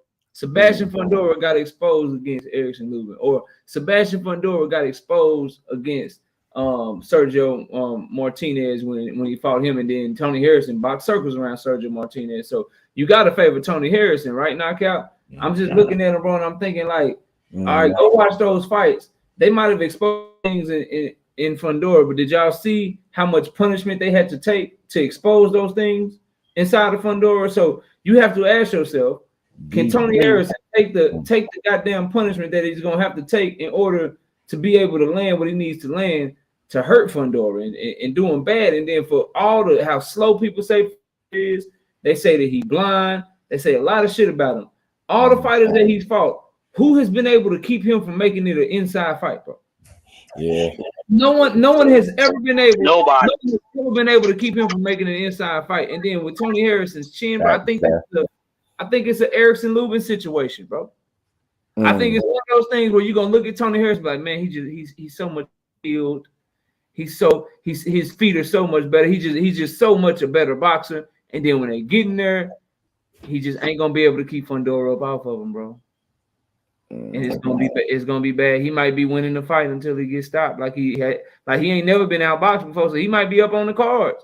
That's what I'm saying. That chin and Yeah. gas tank. Tony chin ain't got no gas tank either. Gas tank always be failing him, man. I seen his losses, yo, and I was like, damn, I seen the Willie Nelson, same thing, beating this man for 9 rounds or so in a 10 rounder and get caught late and stop. 903 said we messed up his prediction. Them long ass overboard. You better think about them uppercuts, bro.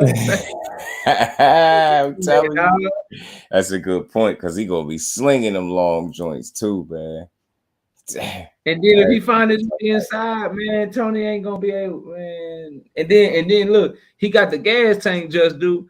But with the gas tank, it's gonna be even worse going against Fundora because he gonna be trying to fight off his back foot the whole goddamn night. So he gonna be backpedaling the whole goddamn night. Yeah, like, yeah.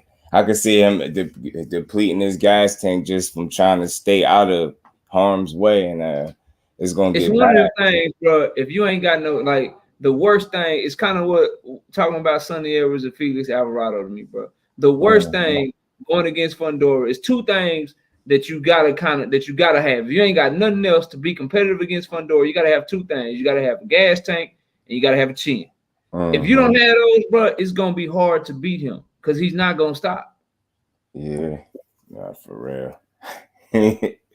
It is, man. Them the negatives. Those was the concerns. Like for me, I know he got the ability and the skill, but you know, discipline and gas tank, that's gonna be the problem. Like you get tired, then you susceptible to getting hit. Like you said, then you're a sucker for that uppercut. And like T pointed out, man, Tony will see you throwing a punch. Watch the punch hit him and be right there. Waiting for it. I think that's what happened when he started to fatigue.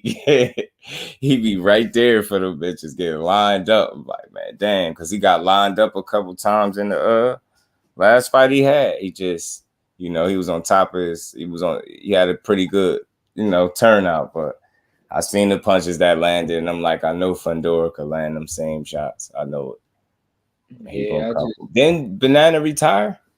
Yeah, he did right after he got knocked out by him. Telling me crazy. That's why y'all better start looking at the predictions. I picked the other dude. I told him he was gonna get his ass knocked out.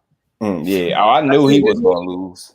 I said the dude gonna knock his ass out. They had him as a favorite last week too. Man, boxing odds make them be fucking shit up. They need to holler at us, man. They need to holler at us. They be trying to fool people.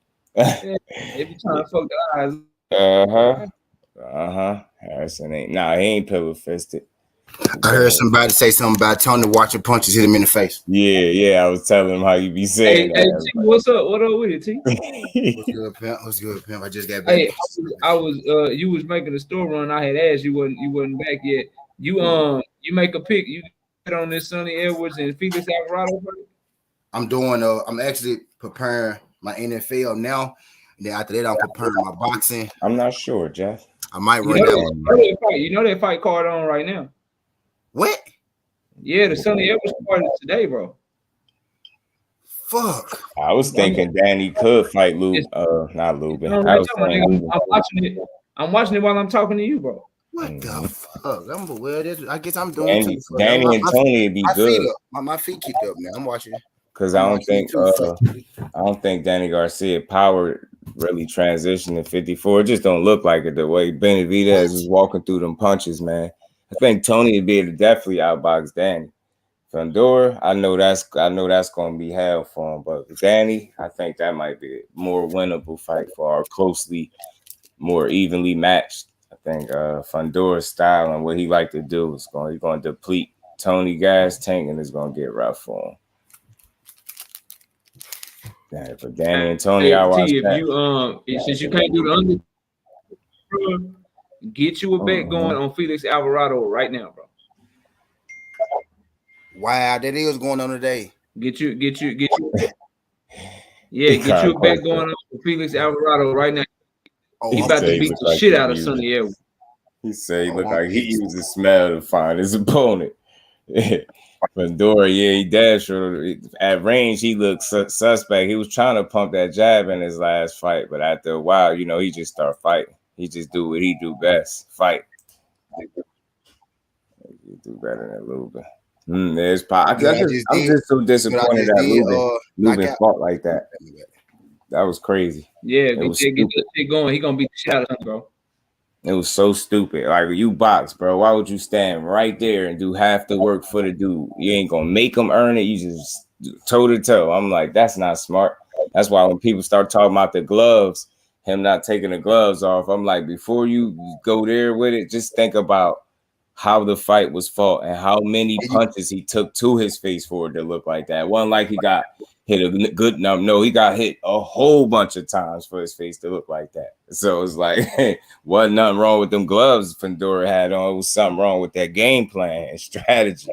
I tell you to stand there and take them damn uppercuts, letting that man punch you like that.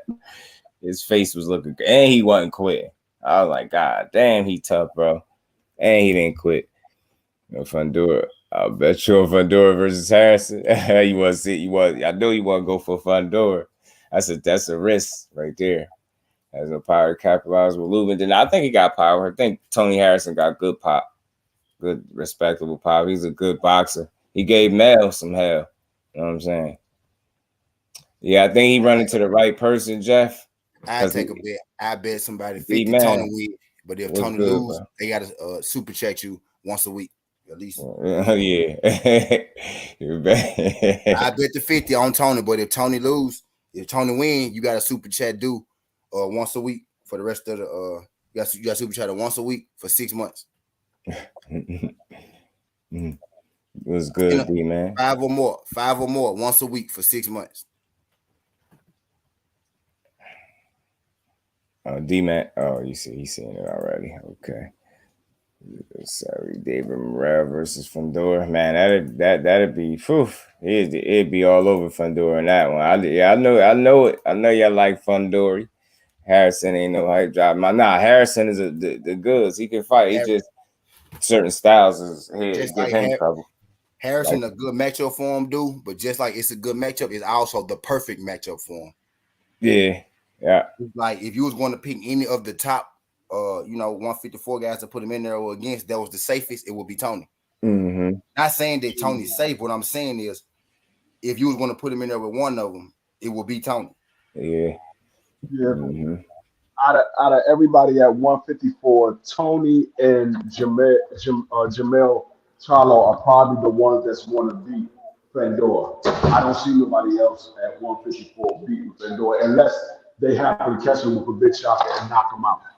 Mm-hmm. All of those other guys, they tend to fight the other fighters' fight. Jamel and Tony, they make you happy. Fundora is not a good boxer. He likes to fight on the inside. So if somehow Tony can stay on the outside and make Fundora have to box, I think he's going to beat him on the scorecards. He's not going to. He 9 times out of 10, he's not going to knock Fundora out because that means he will have to put himself in harm's way and fuck around and get caught with an uppercut. So he will have to stay on the outside and just outpoint Fundora. Make it a nice, boring fight. Yep. I say stay on. Yeah, for him, it would be stay outside mid-range. For him, yeah, with his style, with his chin. But a guy like Jamel be able to fuck Fundora up mid-range outside because he can fight on the inside. Inside because his chin is strong enough to stand up to Fundora. Yeah, yep. Yeah, yo Elvis. I like yo Elvis. Yeah, people out of everybody, those probably would. Until Earl move up there. How can a hype job beat Charlo? Yeah, man. Again, it's like I feel like some of these words be getting misused. Hype jobs are like when they force feeding you a fighter. And they keep telling you how great he is and how good he is instead of letting them prove it. Meanwhile, they're strategically picking opponents to make that fighter look good while telling you how great he is every time he fights somebody. So I don't think, Charlo definitely ain't that. Harrison ain't that.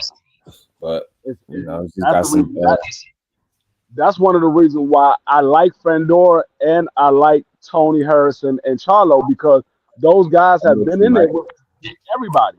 Mm-hmm. They've been in there with everybody. They're not shying away from no fight.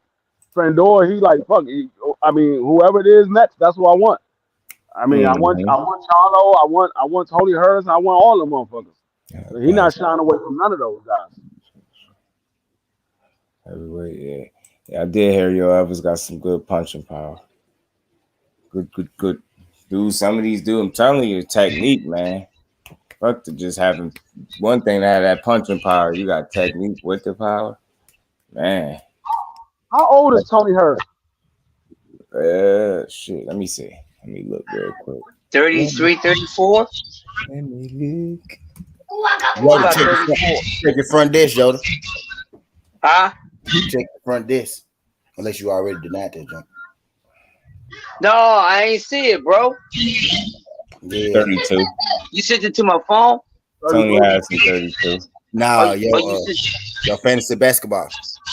I'm gonna check it out. I was thinking maybe his gas ain't getting to him because he's getting older, but he ain't that fucking old. Yeah, he not. He ain't.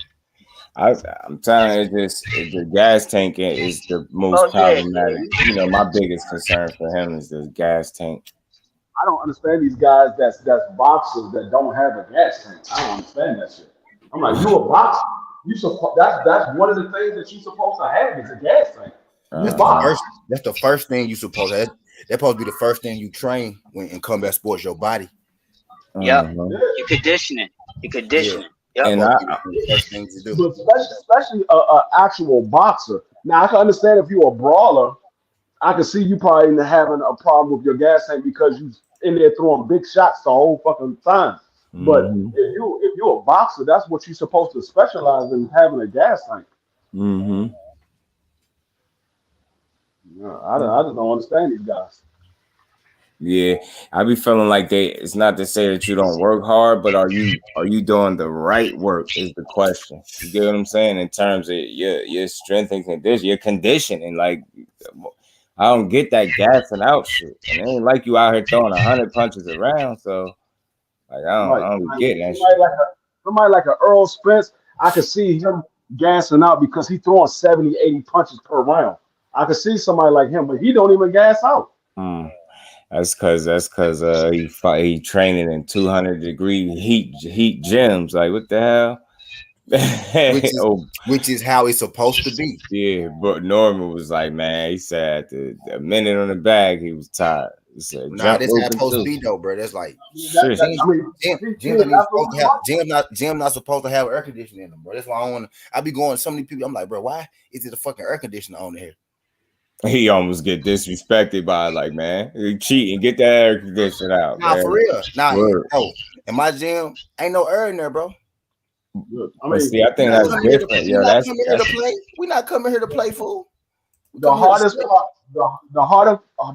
part of boxing is supposed to be your training. It's not supposed to be you in the ring fighting against somebody. It's supposed to be your training. That's supposed to be the hardest part. So when you in there fighting, that's supposed to be easy. It's supposed to be now 903. A lot of these fighters don't spar. That's the thing. That too. Shit. Yeah, that's a what about that guy? Okay, for sure. Yeah. I know when we was in the military, nigga, basic training, that was the hardest part of the military was basic training. I like Charles Conwell. Oh no, do he fight this weekend or is that Khalil Coe? Nah, I never won them. I think which one was that? It was one. It ain't this weekend. It might be Khalil, right? They put you through hell through basic training. So when you actually have to go to war, that shit is like second nature to you. You ain't got to think about shit. You already been put through hell going through basic training. Decline that, John Yoda. I did. Okay. I mean, like I said, that's one thing I could say about the Russells. The motherfuckers, they never get tired. The motherfuckers, their endurance is on another level. The niggas literally go 15 rounds if they have to go. Co-fight. That's who's fighting. Co-fight tomorrow too. Okay. I like Charles Conwell though, man. Yeah. I like Charles Conwell.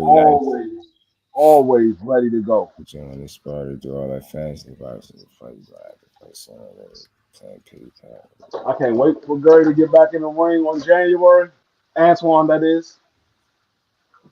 You got a fight in January. Y'all gonna see a different Gary. I told you what it was. I don't know if y'all listened to his interview, but it was the emotion. Yeah. It was the emotion because he said right before he went out, they showed that video of his father, and all those emotions got to him, and he was trying to prove something. But y'all gonna see a different Antoine when he go in the ring this next time. Better be versus Brown fight. That's good to hear. That's what it's not they don't spar. It's pity pat when they spar. Yeah, that pity pat and stuff. Yeah, that don't work. Cause I believe if you train that way, you gonna fight that way. And you pity patting in the gym, you gonna get in the gym, in the ring, and do that same stupid shit. Yeah. That's all. What's up, TJIS? What's good? What's good? He said, "What's up?" Yeah. Made that mistake too. Yeah, we gassing. Who's Conwell? Where is Conwell? Is he with? I don't know.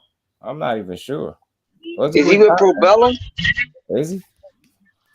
I'm not sure. I'm just taking a wild guess. Yeah, I don't know either. Word, I don't. I don't know. Word, I really don't know. I have to check that out.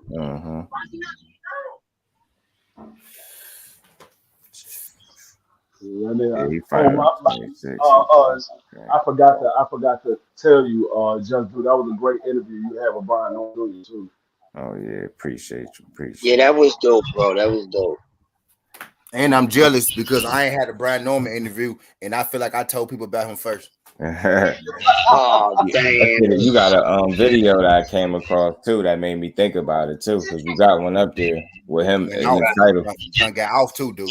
I'm the one that's remember he said I ain't knock him out. People heard my video and they ran off and told people that I said he knocked Bray out. And if you listen to the video, I said it was good. Exactly what he said. You heard Brian say, he said it was good work. It was good work. That's exactly what they told me. I said it was good work. It was good work. Right. Yeah, I think what's funny though. I don't think he dropped him.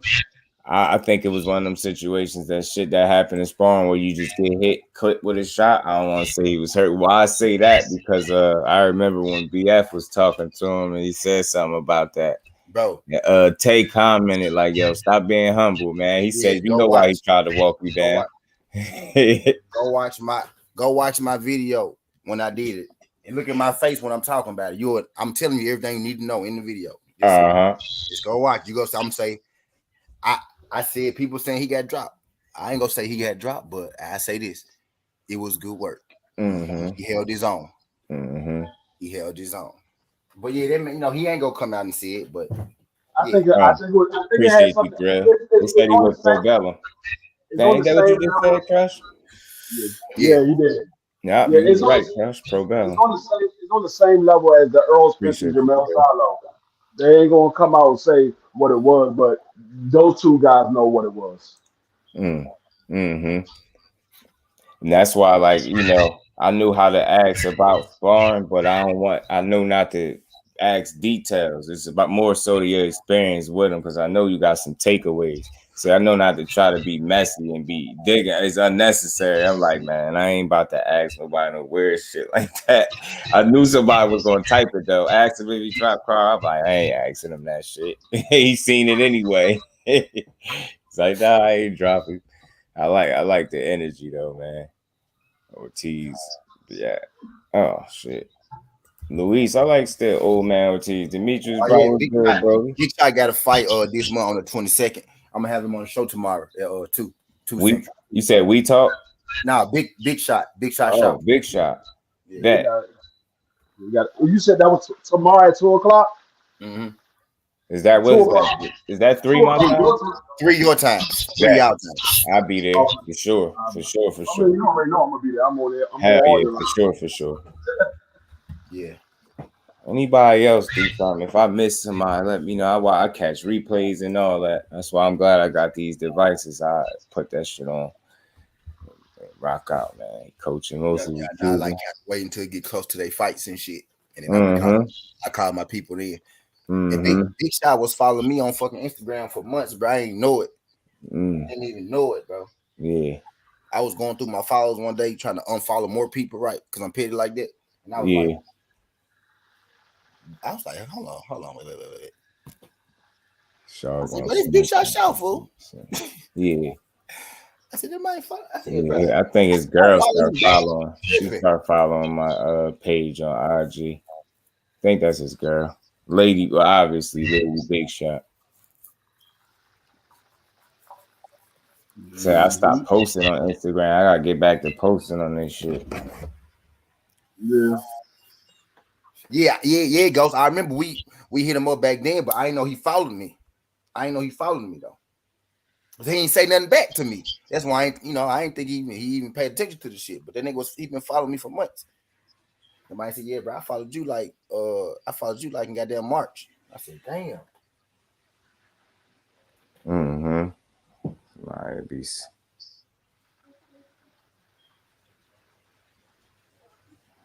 Yeah, he cruising like yeah. I like Big Shot. He mad technical, man. That's something that he balanced as hell. Like he really could wear you down and then try to get you out. He don't go out of his way. Look like stay real composed and relaxed in there. The couple fights that I actually got to watch him, that's how he fight, yo. Under control, behind that jab, he technical. He do a lot of shit right in there, man. He's a good fighter. I keep telling people I want to see him in there with Big Baby Anderson because I really believe that Big Baby Anderson gonna have some problems. Me too, 903. I think you technical. That's why. Big Shot too good for his own good. You know what I mean? Yeah, like, I think Big Shot will beat Big Baby Anderson. People sign him. People will fight him. They'll sign him because he's a heavyweight and heavyweights food for.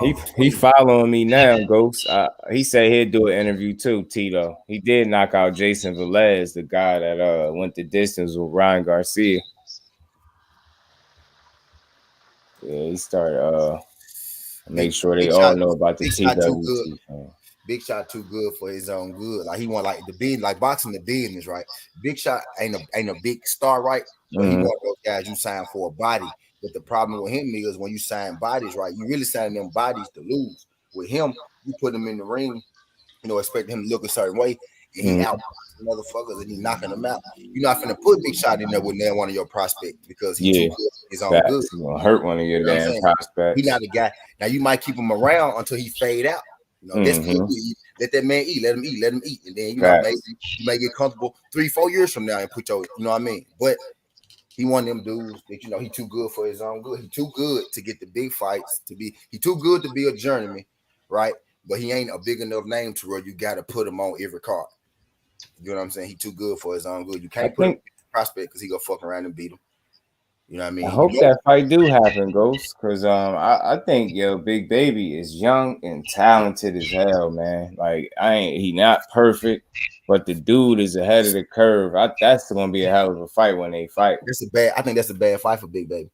Yeah, I think it is. I keep trying to tell people. I think Big Baby. Right now, this ain't no bias. No, I'm no bias at all. Because Big Shot actually had it was a rift before we got to this point. Me and Big Shot, you know what I mean? Because I feel like he I feel like he ignored me, you know what I mean, back then. And we talked about it. You know what I mean? All I'm saying is all y'all gotta do is look at Big Baby. It's a bad matchup for Big Baby because this dude, he patient, he's skilled, he a grandson. But His granddad a boxer and trainer. His daddy is a boxer and trainer, and he the grandson. You know what I'm saying? He come from a family, like he got that family tree. Let's do Shaw. Your name sound familiar? Shaw? Buddy Shaw. Yeah. Trainer Buddy Shaw. That's his granddaddy. Facts. Yeah. That's crazy. I still want to see it. I mean, I don't expect it now, but because I see when I look at Big Shot, one of the things, like I said, I see a balanced fighter. He's very technically sound, but he's mature. He got a mature, patient fight game with him.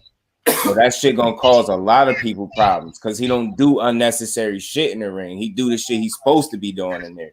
That's exactly what I gathered the couple times I watched him fight. he know what he's supposed to be doing in there, and he ain't about to be playing while he doing it. He a blue collar, you know what I mean? He going to work in there. He's not in there playing. I do like it, but I still want to see it. I still want to see it at all. And that's what I said. I'm telling you, Big Shot Shaw will upset most.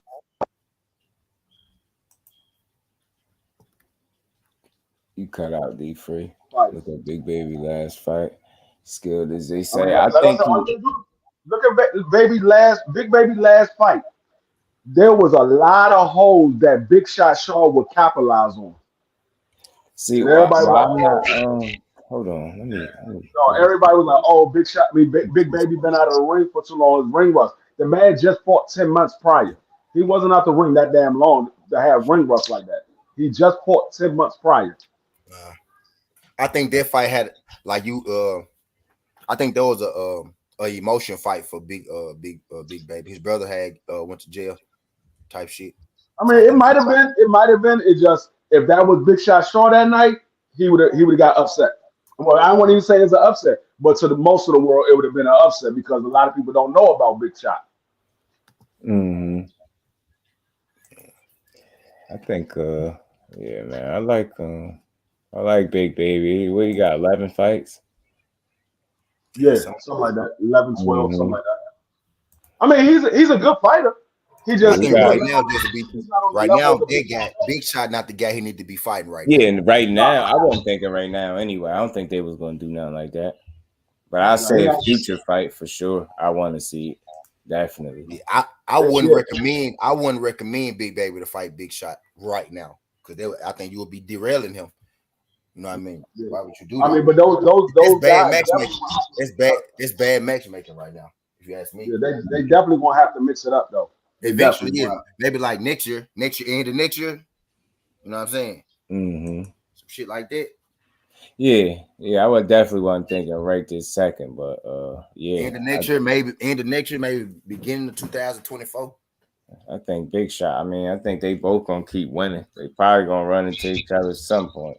I think that man got signed to fight him, but he too good. He was like, nah, Bob like, nah, I'm not putting not doing that. But he gonna keep Big Shot around though, because he a body. He got Torres over there. He need heavyweights to put in with his heavyweights.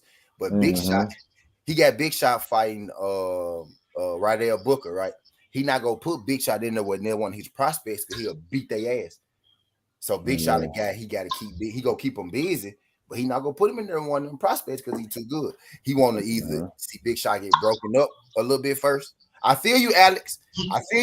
But think about this, Alex. If Big Shot wasn't that good, he would have already fought one of them. You get what I'm saying? Yep. Think about it, Alex. He would have already been in the ring with Richard Torres if he wasn't that good. You know what I mean?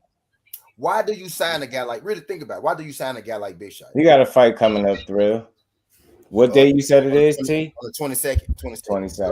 I'm gonna tell you a guy like Big Shot. Torres, he's a front runner. He's a front runner. Torres threw a lot of big shots early. If you could take Torres into the later rounds, he's done. He's a front runner. He's done. You ain't signing Big Shot to be a star. You signing him to get beat. And if he was capable of getting beat right now, he would have already fought one of them, bro. He would have already fought one of them. But that man on his shit, he probably won't never fight one of them because he'll beat their ass. You get what I'm saying? You could think Torres is better than Big Shot. I bet you they won't put him in there with Big Shot.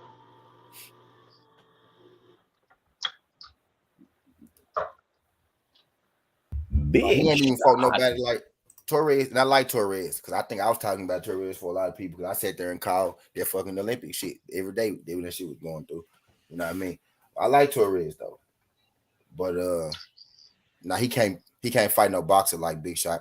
Yeah, he's sloppy to me. I'm not impressed with him just yet. He like a baby Huey type dude, big, strong, don't know his own strength type. That's how he fight anyway. He turned Morrison, except he goofy as fuck. I'm telling you. He a small, goofy Tommy Morrison, though he is. Yeah, he is. He really is. That's who you remind me of. That's exactly who he he a lot remind smaller and he a lot more goofy than Tony. That's exactly who he remind me of. He as soon as the first time I seen him, I was like, "Damn, this nigga remind me of Tommy Morris." But what they trying to sell him as right now, though? Y'all, I see the play. What they trying to sell him as? But he goofy though. Tommy wasn't goofy. Yeah. Alex say you know Alex don't watch boxing like that. Alex watch MMA. He don't watch boxing like that. Alex, you are the MMA guy. They just did you dirty. Yeah. He snatched him up. Alex like that rough type fight. You know, MMA guy. He like somebody going there and be all rough and stuff. No, when you come to boxing, dog, you get in there with somebody that's going to box you, you're going to be for a rude awakening. Yeah. I can tell you this shit firsthand. Niggas be thinking they can fight. You get in there with a nigga who really could box. You can fight all day. This ain't fighting though. Fighting is you can land one punch and the fighting change the whole game. Boxing, your nigga might not even feel your hardest shot sometimes. For real. Might even feel your shit. He felt it. Tommy Morrison was good. He was. Yeah. Better than that's what I'm getting at, Mike. Richard Torres is a smaller, goofy Tommy Morrison. I think Torres is going to be good once he learns that you can't go in there and just knock everybody out. Once he learns that and he put a little bit more boxing to his power, I think he'll be good. But if he thinks that he's just going to go in there and knock everybody out, he's going to be in there for a rude awakening when somebody take him into the later rounds. Yo, Big Shot, man, for real. Big Shot, man. That's why he ain't gonna fight in one of them prospects yet. He ain't showed no kinks in his armor yet. You know what I mean? He ain't showed no kinks in the armor. You know, that's why he ain't gonna fight one of them big prospects he won't yet. Because you don't sign Big Shot is what, 29, 30 years old. You don't sign a guy like that because you want to make him a star. You sign him because he's a heavyweight. Heavyweights are few and far between, right? And you want to put him in there with one of your prospects. You know what I mean? So he gonna put him on it. He gonna keep putting him in there, right? He either gonna put him in there with that big, tall 6'7" dude, which is what I think he gonna try to do. Because I think that's the only dude that'll be able to do something with him because he's 6'7" and he already been dropped once. You know what I'm saying? So Big Shot ain't gonna be the dude that get them prospect fights. He gonna be the dude that get avoided for about 2-3 years till he get a little older and maybe they could catch up with him. Yep. Big Shot get cut. Big Shot get cut because he's too good, not because he a bad fighter. You know, you really can't do nothing with you, bro. You can't put you in there with a prospect, right? That was one of the reasons why PBC didn't do nothing with him because they didn't really have nobody to put him in there with. Yep. Their main star, which was Deontay Wilder, and they were like that. We don't want Deontay Wilder to knock out our prospect, but we also don't want our prospect to beat Deontay Wilder either. Ain't nothing you could say about Stephen Fulton. And I don't even know how he got brought up. What we just talking about? What y'all talking about? Heavyweight? Yeah, we were talking about heavyweight. Now, me and Alex was talking about Fulton earlier on my show. Oh, that's what he's talking about. Alex, he getting ready to get with your shit. That's basically what he's telling us. He won. I'm finna get with the shit. So get ready to do what he's saying. What are you talking about, Stephen Fulton? What are you talking about? Alex said he feel like Fulton really don't want to fight MJ because he moved up. No, actually, Alex, let's make it clear. Let's be 100%. Stephen Fulton is moving up to fight Fandora because of the fact that MJ is the one that's procrastinating and making the fight. And that's why he's staying as the unified champion for 122 because he's going to fight for both belts. And he's going to fight MJ when he's available for undisputed. That's Hold on, wait. I've been misinterpreted. Not MJ, I said Monster because to me, you said MJ earlier, my bad. I thought you said MJ. Fulton moving up to 126 came out of left field. Him fighting Figueroa in a rematch at 126. That just came out of left field to me. Like, you don't think it's because he's fat, Alex? You don't think it's because he's just fat? You think he like, damn, I'm tired of being 122 pounds at 27 years old? That's what I think. No, to me, because to me, Fulton is a small man to me. He's smaller than me. Like, but look, the thing is, Fulton didn't drop his belt. He's fighting at both weight classes. As you gotta think though, he's smaller than you, right? But he could eat a whole lot. He could be a lot bigger than you. He could be, right? Comfortably, he could be a lot bigger than you. You know what I mean? And he really want to be. You know what I'm saying? Because when you see him in between, I pee for it, right? Look at his stomach sometimes. Just look at his stomach sometimes. Yeah. You know what I mean? He a skinny dude, so he can't hide it. And he work. Man, T, I gotta admit, you telling me to look at his stomach is like the same as these dudes looking at Errol's nipples. You know, no, it's a little different because you can see his stomach through the shirt. You know what I'm saying? You gotta see. You actually got to see nipples. You know what I'm saying? Like, and he's saying in terms of physique and being in shape. Being big. You know what I mean? You clearly can see a skinny dude with a stomach. I know exactly what you were talking about when you said that. I promise you I did. Because have y'all seen him in between, like when he in camp and not in between? I see him all the time. Mm-hmm. That's how I went straight for the stomach. Because when you see Fulton in between, you can see his stomach first. Yeah. But first of all, let me be polite. How you doing, JusDue? What's good with your man? You know you good. I don't think that anyway thing, and now you saying anyway, that's even more ridiculous than MJ, Alex. No, it's just weird to me that this year Fulton on Twitter, Fulton has been on Twitter, like he mentioned, like 2022, me versus Monster, 122. He still got his belts, Alex. Yeah, I know. Weird, yo. I blocked him. He was pissing me off. He 3-striked out with me anyway. He came up here one day. That man ain't even typed nothing in the chat. He just clicked the link. I told him, man, go back in the chat, say what's up. He did it. And he tried to argue with bro one day. That's strike 2. And actually, I gave him an extra shot because then he tried to question me on some shit way before, some months ago, and then came back since, then popped up with his opinion. Then he tried to argue. He wanted to argue with me. Now, I wish I could really find him. I really do. So just to check his temperature. Not like that dude no more. He's a weird guy. Alex, the whole reason why he moved up to 26 is to have the rematch with Brandon Figueroa, but he's still keeping his belts at 122 because he want to fight MJ and become undisputed. He about to go get another belt in another division, and then he still. But that rematch is so unnecessary. No. It's not about the rematch. It's the strap. He wants the strap in the other division, right? And then he can have the option to fight in either division. Because MJ, looking like MJ, you were saying MJ, they had a little more validity than goddamn anyway. Because anyway, been at his division for the fucking longest. They ain't even know goddamn thought. You know what I mean? Type deal. But MJ, I thought you said MJ. I was finna say, hell nah, he don't really want to fight. That's why Cooper going up because MJ really won't fight him. That's why he going up. Really ain't got nothing to do with it anyway. He always down there where he had. Yep, I said it. They fighting for a vacant belt, Ghost. They fighting for a vacant belt. Yeah, they fighting for the vacant strap. No, but see, anyway is the one that's not moving up. Vacant after next month, it's they said it in the convention. Suleiman said it after. Remember, goes Vargas fighting Foster at 130. Remember, there's Vargas strap. There's Vargas old strap.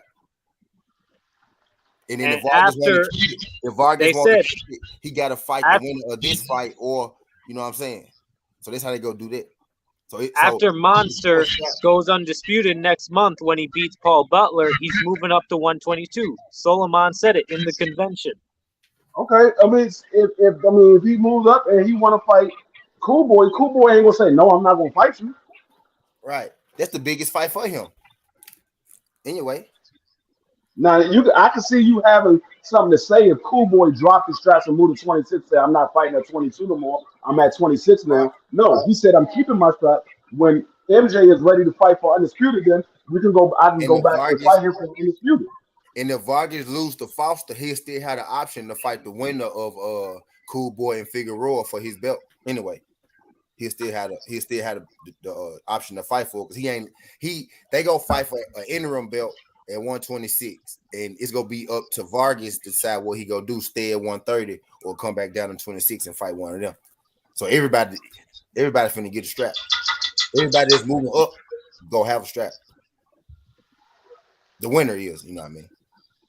Vargas can get a strap. Figueroa or Foster can get a strap.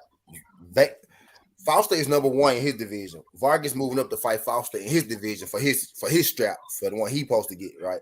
If he lose that, he still got the option to fight the winner of Figueroa and Cool Boy if he want to. But if he win, he damn near ain't coming back down. You know what I'm saying? So if he don't come back down, he beat Foster, right? Let's say he beat Foster. Whoever win Figueroa and Cool Boy is the full champ. You know what I mean? Correct. I know boxing crazy as hell, ain't it? That shit sound. If you look at the WBC, it's WBC doing this shit right now. But yeah, I don't think Foster's coming back down. I think Foster's gonna stay at 130. It really depends. Not Foster, Vargas. It really depends on if Vargas win or not, though. If he win, he ain't coming back now. But if he lose, he might. Yeah, he might. I mean, he might. I don't think he's gonna win against now Ghost. Now you saying something. Well, see, that's the John in the room that I want to go speak of, because I fuck with Fulton. Y'all know I do. Now that's the jump right there that people missing, right? That's the one people missing. But I digress. I ain't gonna start if y'all don't. But yeah, man, I knew you guys were cooking on the heavyweights and stuff, and yeah. We've argued about it before, how Richard Torres, I think he would beat Shaw. I ain't talking about it, Ghost. I like Cool Boy. I ain't got nothing to say about it. I don't know what you're talking about. You said you think Torres will beat who? You would beat this Shaw. Like Shaw is Greg Oden. You remember Greg Oden? All you want to have Shaw lost. No, he hasn't lost.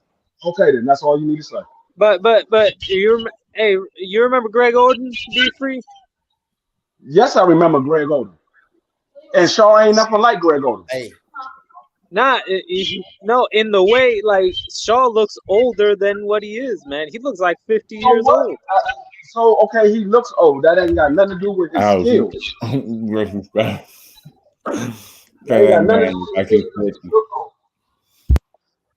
He don't fight like he old.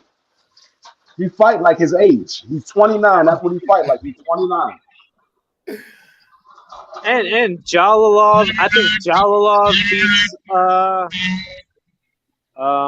Shaw, and the Makhmudov, the guy who just beat. I think that's a potential matchup, but I don't think they think Jalalov beat him. Tell him make the fight then. If you think they beat him, tell him make the fight. I bet you Shaw ain't backing down from that fight. I think he signed, bro. Shaw got signed to fight them folks, but he too good to fight them. You know what I'm saying? Are you talking about? I think it's in the wait and see phase when it comes to all those guys. No, y'all gotta understand. You gotta understand, Alex. Top Rank has daggone matchmakers. If they feel that you're not good enough to fight these guys, they not putting you in the ring with them. Just like T said, they didn't sign Shaw to be a superstar. They signed Shaw to make their prospect look good. It just so happened he's better than their prospects.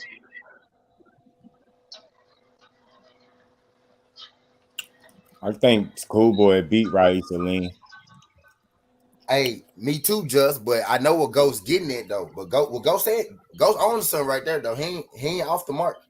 But what is the scouting report on FREESTYLE? Like, what's the difference between his style and Stephen Fulton's style? He called him a bum. That's what his response was. Bum.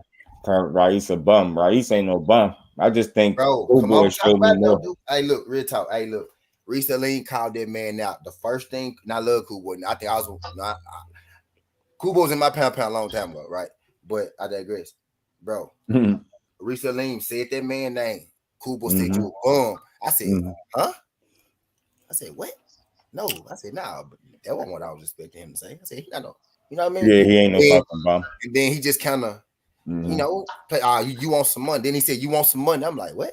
What are you Josh was good with it, my bro. What are you talking about? What are you talking? And I think Cool Boy beat him too, right? But I'm just looking at the situation. Nah, you didn't respond right. And now Cool Boy moved up all of a sudden. I'll say this. Even dude from his gym, Greg Hatchett, he said, if you feel like that, fight him. Like you feel like he a bum, fight him. Damn. You know what I'm saying? I agree with him, and that's how you know he a real one, because he could have easily tried to jump on. Yeah, Rice can't. Nah, he was like, if you feel like that, fight him then. You know what I'm saying? No bias and none of that. So cool, boy. It'd be a good fight. Know that. I swear it would. I know it would. Both of them dudes can fight. I'm leaning towards Fulton. He got better resume. He showed me more. I seen him more. Ghost, I like Rice. You gotta understand, and all of us need to understand, these fights with like Shaw and Big Baby Anderson, these fights probably aren't going to happen until like 2024. So like that. We'll be talking about this for the next year and a half. So yeah, and I'm still gonna say Big Shot beats Big Baby. Yeah, but Alex, the reason why we got to talk about it so long is because Big Shot too good right now to put him in there with them. You can't just put them in there with them like you just put them other heavyweights on their roster in there. And Alex Torres, okay, I don't know what I'd rather discuss. I don't know what you see in Torres right now, but Torres is not ready for Big Shot. He's not ready for Big Baby. He's not ready for daggone Dillian White. He ain't ready for nobody. I never dropped that 17 goals. I saw it. So does Shaw? Would you pick Shaw to beat Dillian White? Would I pick Shaw to beat Dillian White?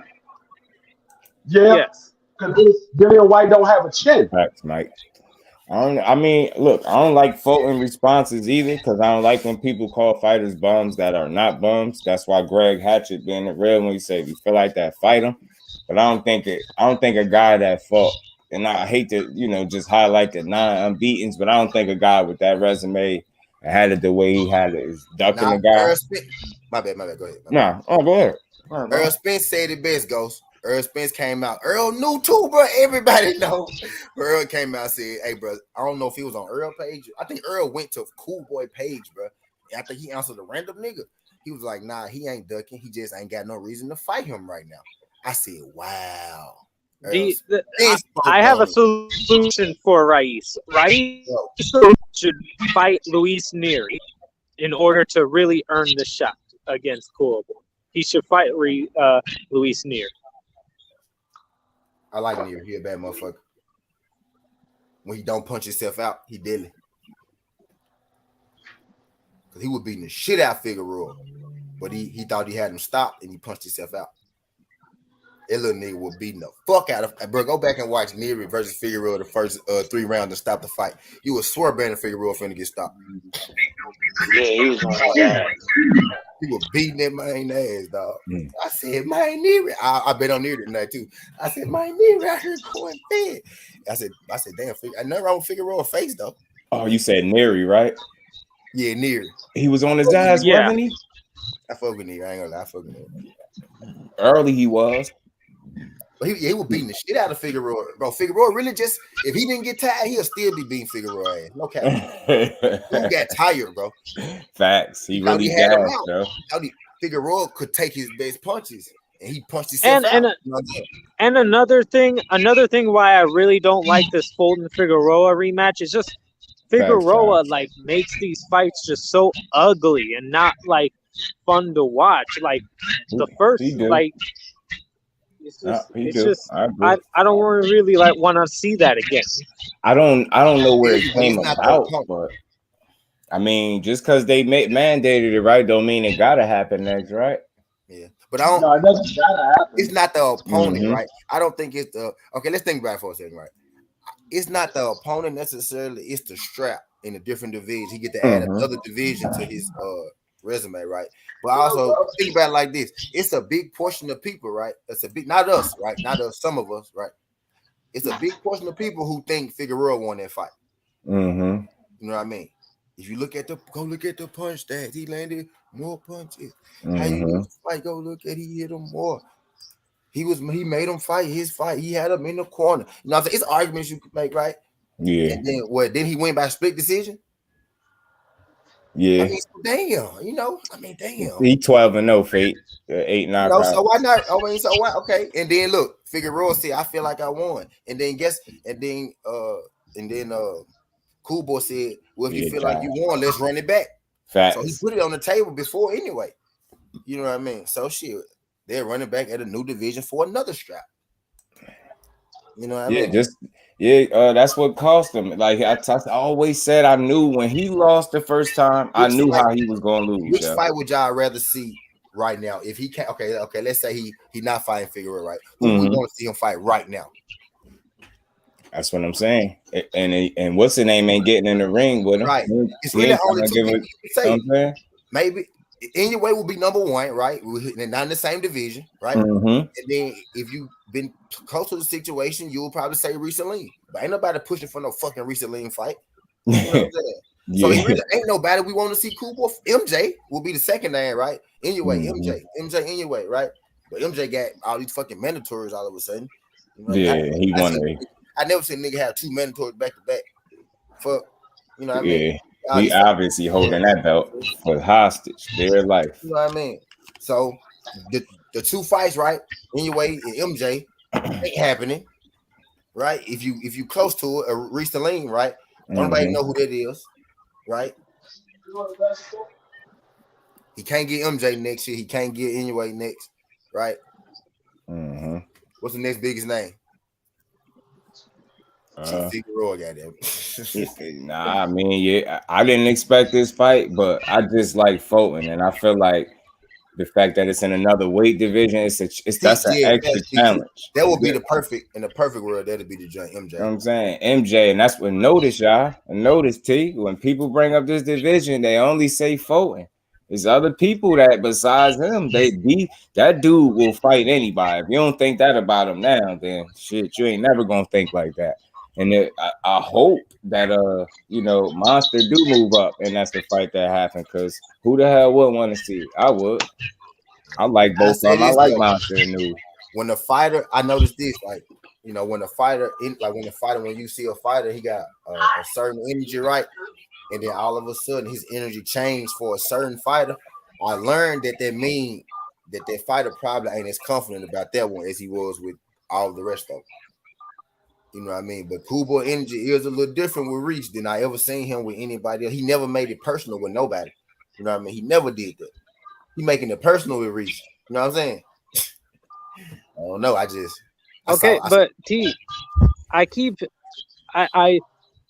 see you like when it comes to Rais Salim, he just like it's kind of like the same with Fulton. He boxes good, but he doesn't finish guys. Like I don't know. Who y'all think got quicker hands, Reese or Fulton? Oh, they about even. And I think Cool Boy know that. I'm glad. See, look, this is what I was looking for too. And I think Cool Boy know that. I think he knows this nigga hands is just as fast or faster, D-Free. I think Reese may have faster hands, bro. I think he might. You might. You know what I mean? I think Cool Boy know that. But I will never drop this EP. I can say it on Do Show though. I mean, for me, I don't know why he responded like that, but I think it's the same shit that all fighters do, the bravado. But I'm pretty sure if he has something to offer besides being a risk, I think that's what it is. He do know he good. The bum is saying, yo, you good, but you ain't got shit going on. I ain't fighting. To me, you know what I'm saying? He know that man ain't no bum. So. Come on, man. That's fighter talk. He a bum. He ain't no fucking bum.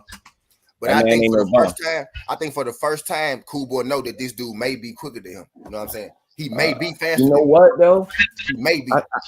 I mean, I see why you would say it, but I think Cool Boy is smarter than him. He is for sure. That I swear I do. And I be watching. That's the fight right there. Yeah, I think a few of his fights. I like him.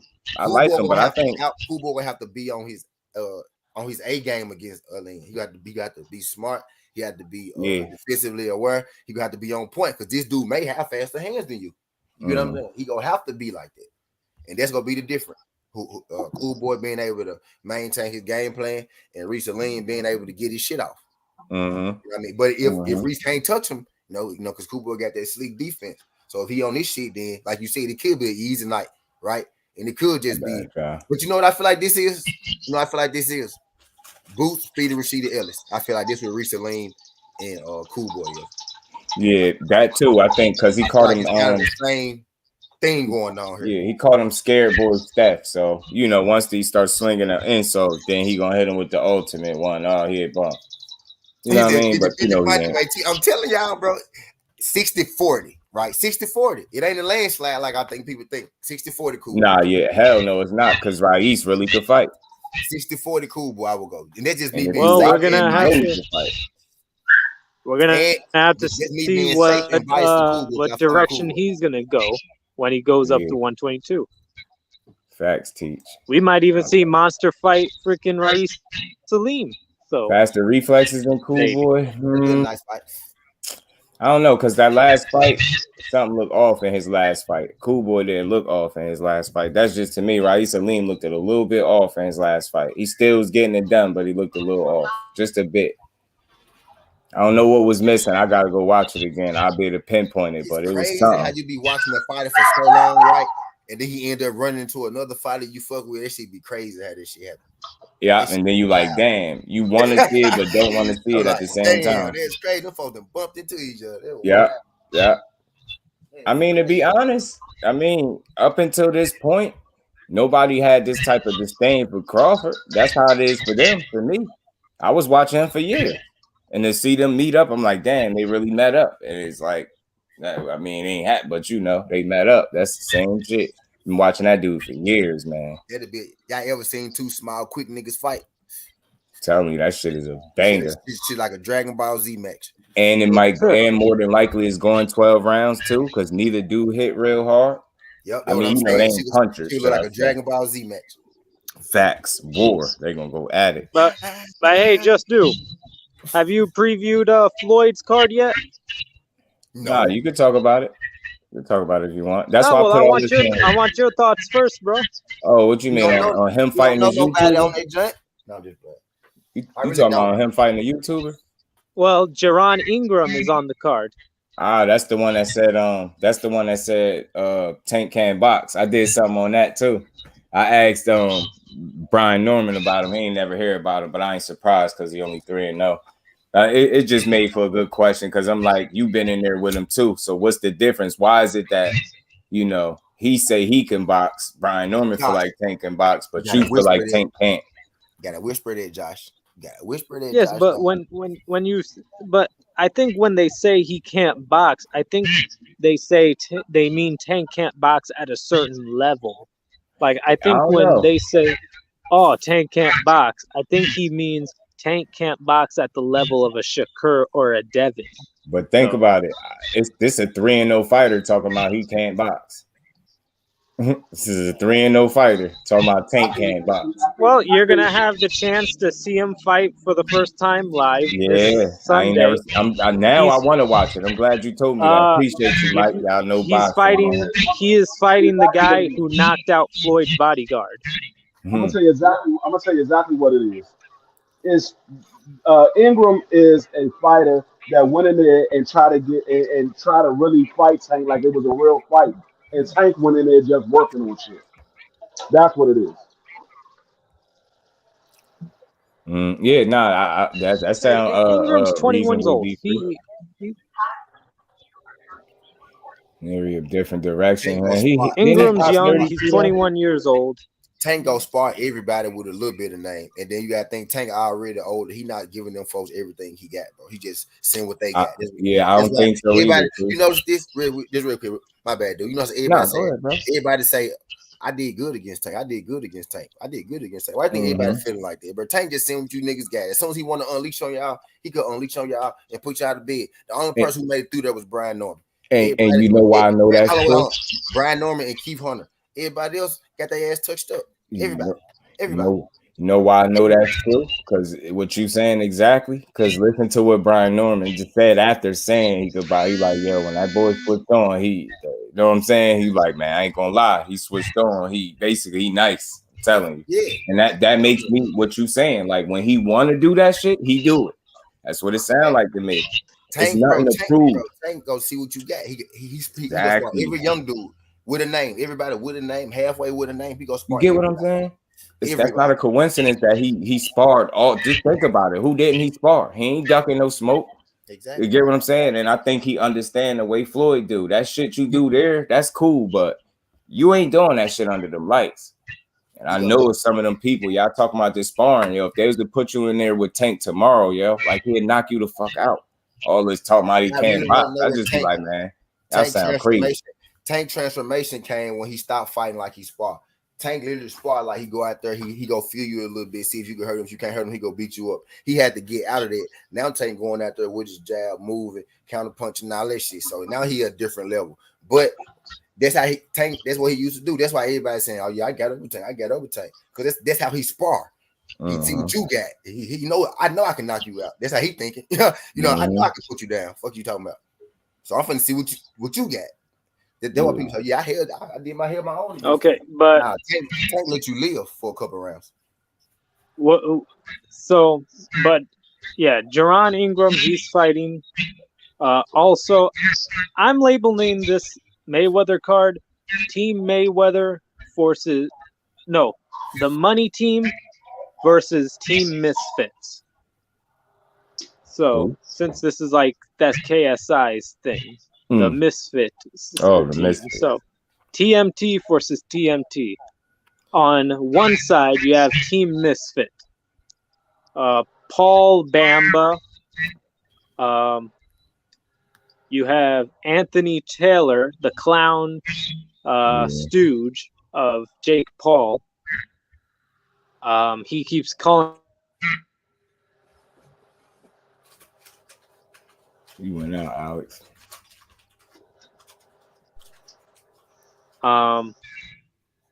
Who else? Who else is fighting? Oh yeah. Yeah, and then there's Deji. But on the y'all see Tank and AB and Kemp together. My bad, but go ahead. And on the other side, you have Jack, who's from like Love Island, and Tank started Camp 2, by the way. And you have Tommy Fury, and then of course you have Floyd. So Tommy damn Fury, bro. Boots. Yep, Tommy Fury in the co-main event. You really think Ellis would beat Boots? 3 months outside of their fight. I swear I think he'd compete with Boots. I really do. I swear I think Boots would stop Ellis. I really do. I think Boots. Then it's just me. I think Boots is a generational talent. I don't feel that way about Ellis. I feel like Ellis is a damn good fighter. But I don't feel like when I'm watching him, I don't feel like I'm seeing generational talent. That's just me. No, that don't mean he ain't good as hell. He's a hell of a fighter, but that inactivity, like right now, honestly, you confident. Like just say because you saying it, right? Let's say tomorrow they in shape, right? Boots in camp right now. Let's say they fight right now, and Rashidi Ellis next fight. You confidently could pick Rashidi Ellis, knowing what you've been seeing from Boots. That'd be a little blind. That'd be like blind. You hoping. I think Boots will fuck him up too. And it'll be competitive. But I think the end result will be Ellis getting knocked out. I do. We didn't piss Dew off. not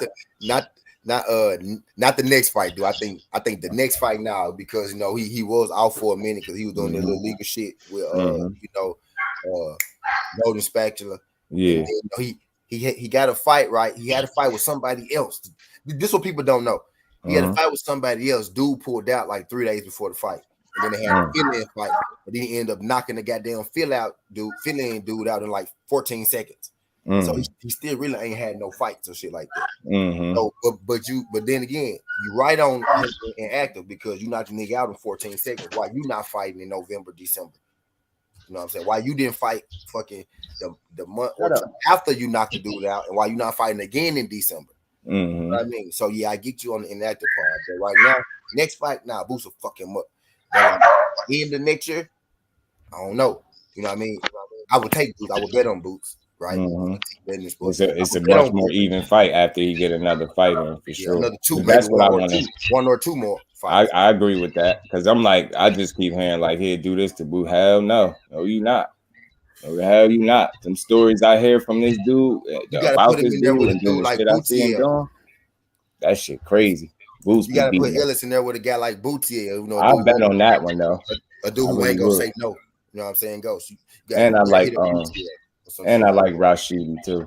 I just think I think Boots really a generational talent. Yeah, he is. I mean, yeah, he is. I don't think he's gonna knock Speedy out though. No, I don't think he'll knock him out. I really do. I swear I do. I really do. Hey, man. Hey, look, dude. Pound for pound, who you think hit harder, Speedy or Boots? Pound for pound. Boots. Speedy. Oh, it's close. Boots. It's close. Pound for pound, Speedy hit harder. I thought you can go either way, but yeah, it's close though. I mean, I not like Rashidi. That's why I want to see more of him. But and then look, real quick. Okay. Mm-hmm. Okay, let's say even, right? Let's say even, pretty much. Let's say even. Yeah. Right? Who you think quicker with their hands? Speedy, of course. He's fast as shit, though, man. He is, bro. Dude, and that alone makes it a fight, bro. They about to say right? But I said this all along. It's with Boots. You have to be athletic to beat him. Yep. You are not going to be like run-of-the-mill fighter. You're going to be an athletic fighter that can compete with his athleticism. This is where it get ugly. This is where it get ugly for him, though. Boots he got the range and the height on him. Yeah. You know what I mean? Yeah. So he got the angles on. He got the angles on him. But you gotta look at who and he got the reach. Who Boots been in the ring with. He been in the ring with guys. None of those guys, I believe, will beat Speedy either. They might look right, fake. They might feel like Russell Wilson ain't a fool. Russell Wilson built that nigga. All right, so how do you think Rashidi? What do you think of a fight between Rashidi and Errol? Even though that fight will never ever happen, what do you guys think of that? I think Errol will stop Speedy. Mm-hmm. My Errol beat the shit out of Speedy. Too much. He too much for him. And I think Earl will beat the shit out of Boots as well. Yeah, I like. If they fight the next fight, Earl beat the shit out of Boots. If they fight, it's too early for Boots. Maybe I'm with you, Mike. Me too. In a couple of years, Boots might be a little more even. Yeah, maybe in a couple of years, Boots might be ready for Earl. But with the opponents that Boots had, none of those guys got him ready for Earl. Go Speedy about 5'8", 5'9". Boots about 5'10", 5'11". Yeah, Speedy fast for no reason. He really is. Right. Yeah, what I was saying, I was fan of Russell Wilson. That's the first thing that jump out to me. That's gonna make the fight competitive. Speedy Rashidi is an athlete as well as Boots. I see Mike say I see Boots stopping everybody but Spence at 147. Yeah, I do too. Most people, I don't know, man. I just think I have not seen a weakness in. I will say this. I don't see too many people who can compete with Boots, bro. Like, I am reaching for straws with guys who can fuck with Boots. Only straws I can find is Earl, Bud, and Speedy, bro. They're the only straws I can find. So, Speedy in there. I do feel like he got 8. Because don't nobody, he could beat 97% of the fucking people at 147. It's only 3% of people. The thing with that Lipinets fight, Boots wasn't really boxing him. He was beating him up. Like in no way, shape, or form can Lipinets, and when I say this, I mean this. If he was the same exact size, he could be big. Matter of fact, switch it. He could be, say Boots the size of Lipinets and Lipinets is Boots size. Boots would still beat his ass. He does absolutely nothing better than Boots. Like it was. Speedy 5'10". Who that? Speedy 5'10". I thought Speedy was like 5'8", 5'9". Yeah, I think that. Like I could go. Let me pull him up. I think he is though. Yeah, but I get what you're saying. But with that Lipinets fight, yo, he just beat him up. He wasn't deep in his bag and none of that. He just beat that dude up. Just beat his ass. What's his reach? What's Speedy reach? I'm gonna go to him right now for you. 72 inches. Yeah. And Boots what, like 74? Yeah. He 5'9". Speedy is. He's about the same size as Earl Spence. Yeah. Speedy's about the same size as Earl Spence. Yeah. From the guy when he fought Hagler. Nope. Oh yeah, I guess the Sonny Edwards fight is about to start right now. So he 5'9". They got him listed, Josh. Yeah, see, I thought so. I thought he was about 5'9", about 5'8", yeah. 5'9". Yeah, he's about the same size as Earl Spence. 5'9" with a 72-inch arm reach. Same as Earl Spence. So yeah, I mean they about so they about the same. They about the same. Boo's like what 5'10", 5'11". So they about the same height. They about the same.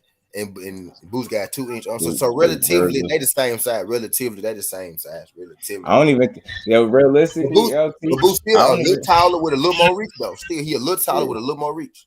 You know I don't think Virgil. I don't know if he hit harder than Boots to me. I know he got all the knockouts, but I just don't. I don't know. I don't think he do. I think Boots, because Boots a big kid, man. He a big 47 Boots pounder. One of them dudes that hit hard and he swing fast, like bro. You a yeah, and he athletic, place the punches, like that shit crazy.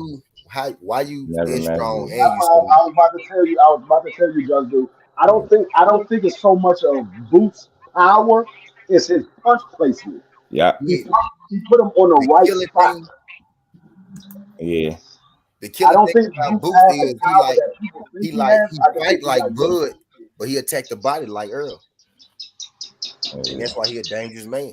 And he swing. It's like he quick. He quick like Bud. When he hit you, it's like when Earl hitting you. You know what I mean? He got that put you down shit. Dude, bigger. I mean, muscle wise, Speedy Rashidi got a lot of like muscle on him to me. He a stocky dude to me. He built like man. He just said he built like an athletic ass quarterback. Well, for real, he really is. Russell Wilson. Yeah, he is. I see him sparring with Demetrius Andre. Yeah, I still think I don't know. It's a good fight. It's gonna be competitive all the way through. I just think he's stout. Speedy's stout for sure. He heavy. I think Boots just got more tools on that dude for sure. But I thought he was a little short nigga. Just do what I do know is Speedy called Boots out and Boots hasn't responded. But it's like I'm not surprised by that. For some reason, I think it's more than just black and white. Like he called them out. It's like I don't. If it's one person that I'm going, not even one, because they ain't the only one. It's probably a handful of fighters. I just don't see him being willing to duck no type of smoke. Like I think the only thing it is it's been said, but the minute it becomes a real thing, I think that's when we could really have a conversation. I get y'all like respond to him because I wanted to know too. That's why I wanted to ask dude one day. I forgot to ask him. They kind of did respond to Cam. Did say the one that's always interviewing YSM. I wanted to ask him or Greg Hatchet. Like, what they Hatchet said something. Hatchet said something on it. He said, we heard him. He said, that's a fight. You know, that's definitely a fight that we'll want. He said, not next, you know what I mean? Because we want Speedy to get, that ring rust. This was before he had the fight. He was like, he got a fight coming up. Now, matter of fact, it was right after the fight. He said he beat the dude in like one round. You know, so give him a fight, and we could revisit it maybe middle of next year, end of next year. So Hatchet said something, but Boots didn't say nothing necessarily. And then he said something. Yeah, and I don't like triangle theories at all, but just imagine Boots fighting Alexis Rocha. What people think he would have did to him? Who? Alexis Rocha, the one that people, and you got some out there that argue that he shouldn't have lost against Speedy. But about to Speedy defense, right? Again, he was fucking with Golden Boy. They held him out for 2 years before that, like a year and a half before that, and they threw him in there with Rocha, who they seen as their best prospect at the time. They really tried to get him beat. So they held him out for like a year and 9 months. I hate shit like that too. It's weak because it be so obvious, bro. And then that happened. And he still ended up winning. You know what I mean? They wanted to give it to him. They wanted to give it to him. Now Roach don't get 9 losses. Roach got 1 loss to Speedy.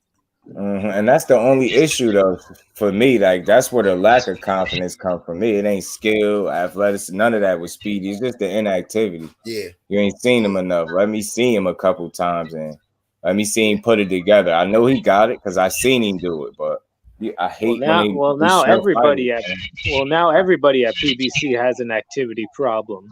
Yeah, that shit is weird, man. Get these dudes these fights, man. But hey, I wanted to ask D Free. Do you think Jermaine? What do you think of Jermaine versus Dillian next week? Well, Jermaine versus Jermaine Franklin is fighting Dillian White. Versus who? Dillian White. It's going to be an easy fight.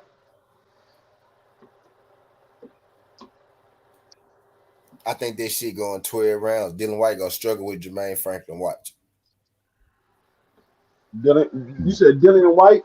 Yep, versus Jermaine Franklin. Jermaine Franklin from Philly, ain't it? Where you from? Where the fuck you It's from? gonna be an easy fight. He from somewhere. He gonna struggle with Jermaine Franklin. If you watch. No, I'm gonna tell you like this. It's gonna be an easy fight. It's gonna be one of two things. Dillian White is either gonna knock Franklin out, or Franklin gonna knock Dillian White out. He gonna struggle with Franklin. Watch. Well, I tell you this: if Dillian White lose, it's gonna be by knockout. James, from Michigan or Philly, Franklin pulling up. I'll tell you that's for sure. If Dillian White loses, it's going to be by knockout. Somewhere up there, I think, but yeah. What? He gonna struggle. Do y'all believe that? Y'all know who else? I don't know, man. I've always seen Jermaine Franklin as like a fat heavyweight. He's always seemed like. Y'all know. I'm saying. Y'all know who else was supposed to fight not too long ago. Big shot. No, but I'm saying, do you believe if Dillian White loses, it's going to be by knockout? Yes. Because it's in the UK. No, that's only all his losses have been by knockout. Either he wins the fight or he gets knocked out. Yeah, that's likely. All more than likely, hell yeah, he gonna get knocked out. Either he wins the fight or he gets knocked out. Uppercuts is really his kryptonite. All three of his losses been by knockout. I'm that telling nigga you. don't He pulled out, goes for a Dillian White fight. Dillian White didn't even fight me. He ended up fighting Tyson Fury, and now he doubling back on Jermaine Franklin. That's why I said he gonna struggle with Franklin. See, Ghost knows some shit too. Yeah, this man, they was supposed to fight a while. Ghost, that man was supposed to fight. He was supposed to fight Dillian White. Dillian White pulled out on him. Then he was supposed to fight Shaw. He pulled out on Shaw because White got knocked out by Fury, and this is why he was gonna get the White fight type shit. But he pulled out because he had the White fight down the line. Well, all this amateur skill I've heard about Jermaine Franklin, he better show it when he fights Dillian. Dillian finna struggle with Franklin, bro. No, he might get knocked out by Franklin. Dillian probably gonna win, but he gonna struggle with Franklin. Watch he struggle with Franklin. Watch. I hope Franklin knock his ass out. Don't be surprised if Dillian White get knocked out. That's the only way he know how to lose is by knockout. I've never seen somebody every time they lose is by knockout. And all of them were by uppercut. Yeah, that nigga's sucker for an uppercut. He's sucker. All his knockouts been by uppercut. Every last one of them been by an uppercut. Every last one of them. I think that nigga came. Where Franklin from? He from the D, ain't from Michigan, or he from Philly? All you got to do is throw an uppercut at Dillian White. 9 out of 10, you won't get him out of here. If he Jogba also pulled out on Shaw, I see why he would have got beat up. Make no mistake about it. If Jogba would have got his ass beat playing with Big Shot. He too stiff and slow. Oh yeah, and I think Natasha is gonna win a decision tomorrow. I think so too. I think she is too. I didn't get a chance to catch who you thought was going to win in that MMA fight against my boy and his rivalry from kickboxing. Alex. Man, me and T just did a whole damn preview about it. I said I didn't get a chance to catch it. I was doing something. Yeah, me and T have different predictions. He thinks Adesanya is gonna KO Pereira. I think Pereira is gonna put him to sleep. Okay, that's all I want to know. So when Adesanya beat the shit out of him, I know who the screen is.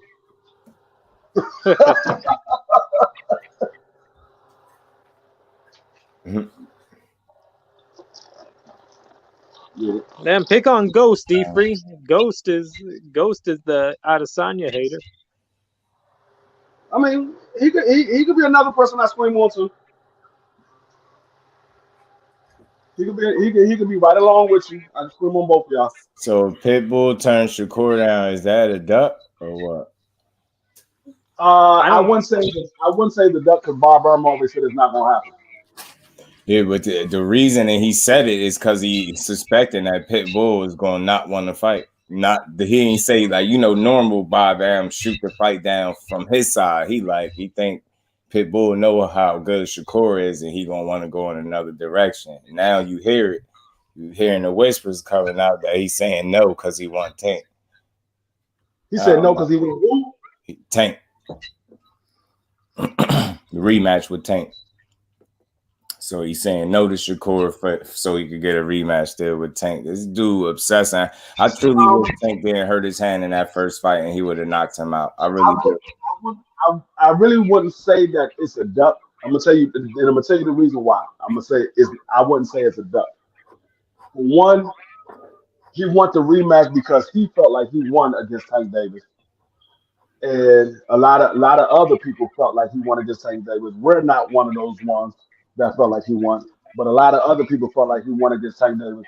And two, it's a bigger purse, a much bigger purse fighting Tank Davis than it is fighting Shakur. Yeah, I'm gonna think about it for a while. And not to mention, Tank Davis do have a WBA regular belt as well. Well, Isaac is going to have to fight either a Frank Martin or a Michelle Rivera. Oh, wait, they're fighting each other. So he's going to have to find somebody else to prove that he deserves a Tank fight. So I don't know. Tank might make that rematch next because Tank probably tired of hearing a lot of people saying that he did not keep up Pitbull Cruz out. Pitbull Cruz really won the fight, so Tank might make that fight next. Just might, because we haven't heard who Tank's supposed to be fighting because the whole Ryan Garcia fight fell through, so we don't know. Oh no, that's why they just mandated. Yeah, they just mandated the Tank and Ryan Garcia, so yeah, Pitbull Cruz gonna have to go look elsewhere. We gonna see, man. I gotta see how I feel about that. I gotta think about that one with him because he like, man. It's like this wouldn't be the only time he's saying no. Like you can't keep saying no to people to fight Tank. You chasing one fight. You didn't win the first fucking time. I guess you can because Keith Thurman keeps turning down fights, and now he's mandated to fight Errol. So, but people got on his ass. That's what I'm saying. How many passes Pitbull gonna get? Because remember, it was supposed to be him and Ryan. That's what I'm about to say. That's what I'm about to say. He got one more time. It was another big name fight. Said they want to fight Pitbull Cruz, and he turned it down. Said he want to fight Tank Davis. He's a duck. You get what I'm saying? Like, bro, how many times you go, God, I want to fight Tank. Nah, I don't want to fight nobody else but Tank. Like, bro, you ain't win the first time. Shit, it's starting to almost make me hope that they do make it so he could just knock you out because I really believe that he will. I do. My whole thing is, you want to fight Tank Davis. You want a rematch with Tank Davis. Why not put yourself in position? Go fight one of these big names like a Shakur Stevenson or Ryan Garcia and beat their ass. And then you had no choice but to fight you again because niggas will be like, oh, Tank, you see what he did to Shakur? You saw what he did to Ryan Garcia? You might need to get back in there and show the people that it was your hand that's the reason why you didn't stop him. Like Williams. Yeah, Ryan did turn down Pitbull from what I heard. I mean, Pitbull turned down Ryan. I heard it was both teams. It was more so Pitbull Cruz that turned down Ryan than it was Ryan. Yeah, that's what I meant to say. Yeah, Pitbull. And I'm like, man, who the hell turned down Ryan Garcia, bro? Like you, I don't know, man. You chasing this wishing on the star shit with Tank, bro. I get tired of these fighters, y'all. Y'all got 12 rounds to get your shit off. And not only did you have 12 rounds, you had a good 6 of them with this man having one hand and you couldn't do nothing about it. That's the part that pissed me off. You were supposed to do way more than that if you really wanted to make a case for a rematch. It's pissing me off because it's like you just begging for a payday. The hell, you're not going to beat him. If I was Pitbull, I wouldn't be turning down no fight because this nigga only had 2 notable names on his fucking resume. I wouldn't be turning down no fight. He only got Gamble, who was way past his prime. Gamble, like 40 years old. And you have Tank Davis, who you lost to with one hand. I wouldn't be turning down none of those big names. It reminds me of like even the Mag Sio fight. Of course, they gave him the decision because we already knew what that was. But you didn't do nothing convincing. That man had one arm. And he was beating you up. I'm not saying this because I'm a fan. I seen it. I watched it clear. He was fucking him up. I'm like, yo, how is this man beating you up with one arm? Y'all got the nerve to raise your hand when the fight over because you ain't get knocked out or something, man. That's what Pitbull is starting to piss me off. That looked like a one-off performance. Why I say that? Because he never fought to that level since Tank. He had 2 fights since then. Them shits, the knockouts is cool, but the way he getting the job done is shitty. Very amateur, like he was about to throw himself off balance, swinging for the fences. That shit weak as hell. That don't get you no Tank Davis fight. That's not. You know what? I hope they make it. I do want to see it now. Yes, I do. Matter of fact, Tank Davis, please fight Pitbull again. I hope he knocked him out. The only fight he had after Tank Davis was the Gamboa fight. He fought. Remember, Eduardo Ramirez, the one he did real dirty recently.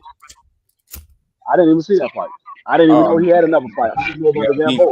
But in that D3, if you go watch the highlights right now, if you go look it up, you will see what I'm talking about. If they show that part, and they might not show that in the highlights. Even in that, he was swinging, throwing himself all balance, almost going through the ropes, sloppy as hell like an amateur. He just go balls to the wall. With Tank, at least Tank raised your level, I believe. And you get what I'm saying? After a Tank Davis fight, even in a loss, I respected the hell out of him. I'm like, yo, he fought. He could have did more with a one-handed fighter, but I still respected it. You get what I'm saying? He was under control more with Tank. Since then, them 2 fights, you got knockouts, brutal knockouts, whatever you want to call it. That last one was crazy, but he's so sloppy. I don't want to see Tank waste no fight. But you know what? Never mind. Now think about it. Please fight him again. Don't hurt your hand this time. Knock his ass out, man. Just knock him out. He ain't that dude. He cool, he's strong, but he's floppy, and I don't appreciate that. Like, I love the sweet science. That's not the sweet science. He's just a dude that load up and put everything into his punches. That's all he do. Nah, that shit ain't impressive at all. Can he fucking box? It don't look like it. You know who he is? I'm gonna tell you who he is.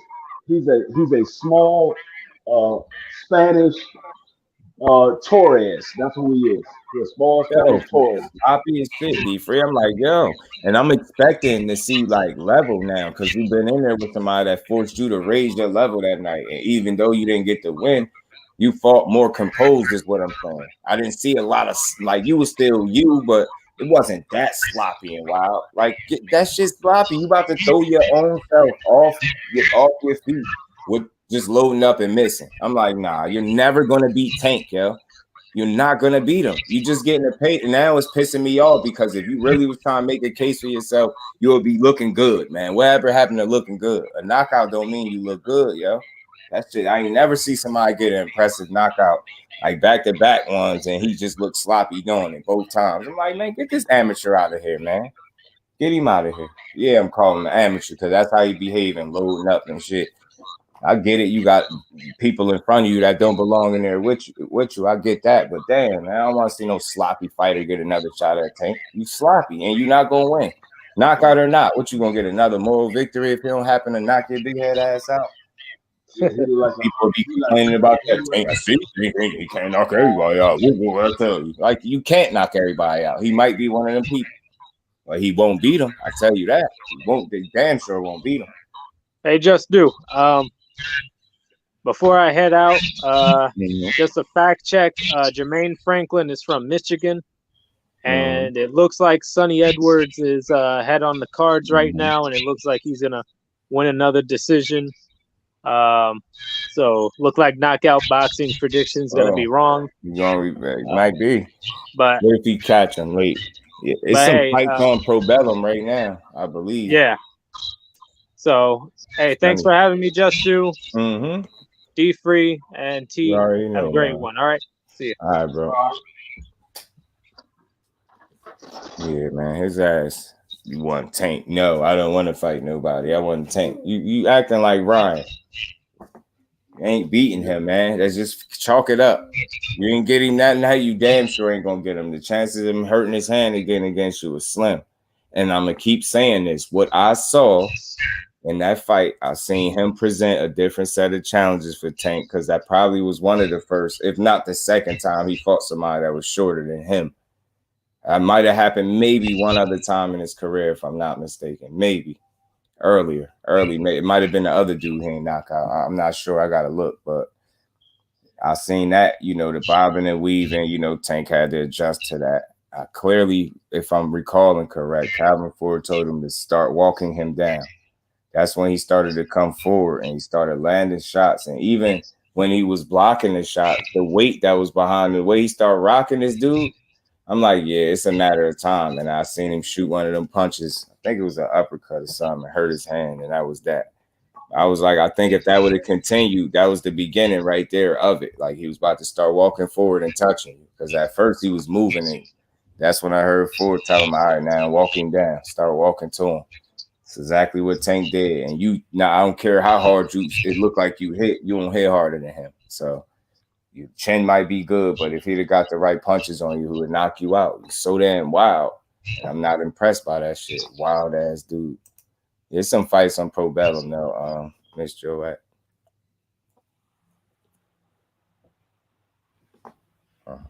Sonny Edwards ass. Oh, you actually gonna pull it off, huh? Or dude would have knocked his ass out with 33 knockouts.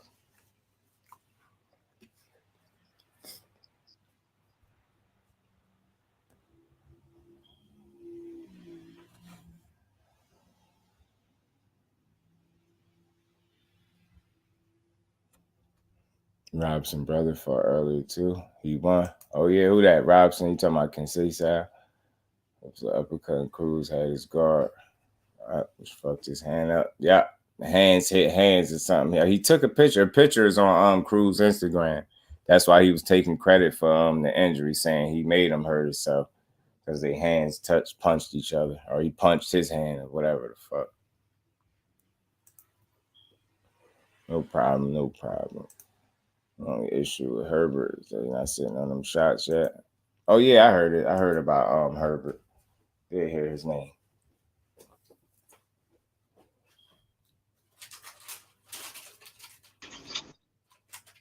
At least we should have some good fights on tomorrow for sure. Definitely gonna be watching that Montana Love fight. I want to see what Janibek gonna do. We're gonna try to catch the ladies fight with Natasha. See what she gonna do.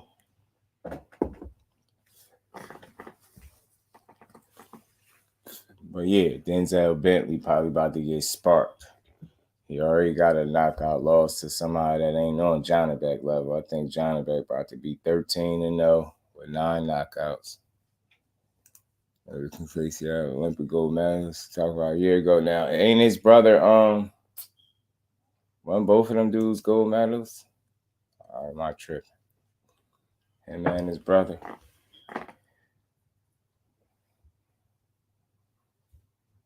I want to see this Jahan Ingram guy fight tomorrow. I want to see how he look. I want to see Montana Love. This Janibek fight. Alicia Estrada. I hope I could catch that one too.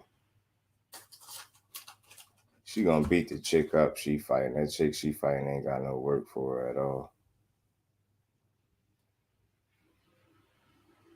And who else? Raymond Morataya fight tomorrow too. So I'm gonna be checking for that as well. I believe that's on the DAZN card too. Who else, man? Somebody else. Thomas Matisse fight. That's Montana Love, man. He fight tomorrow too.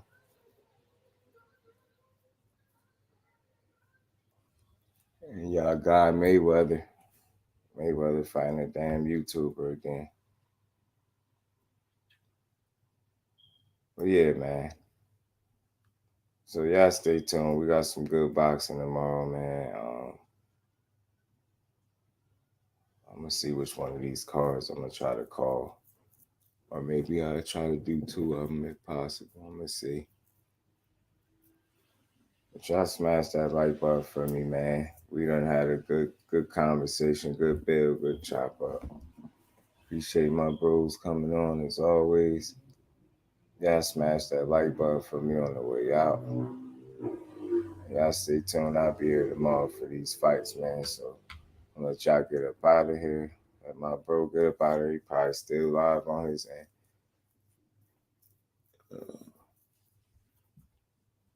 Yeah, we gonna get up out of here, people. Salute to everybody in the building that came through. Salute everybody that smashed that like button, man. Salute to my bro Mike and the bros in that super chat. Yep, and we up out of here, y'all. We gone.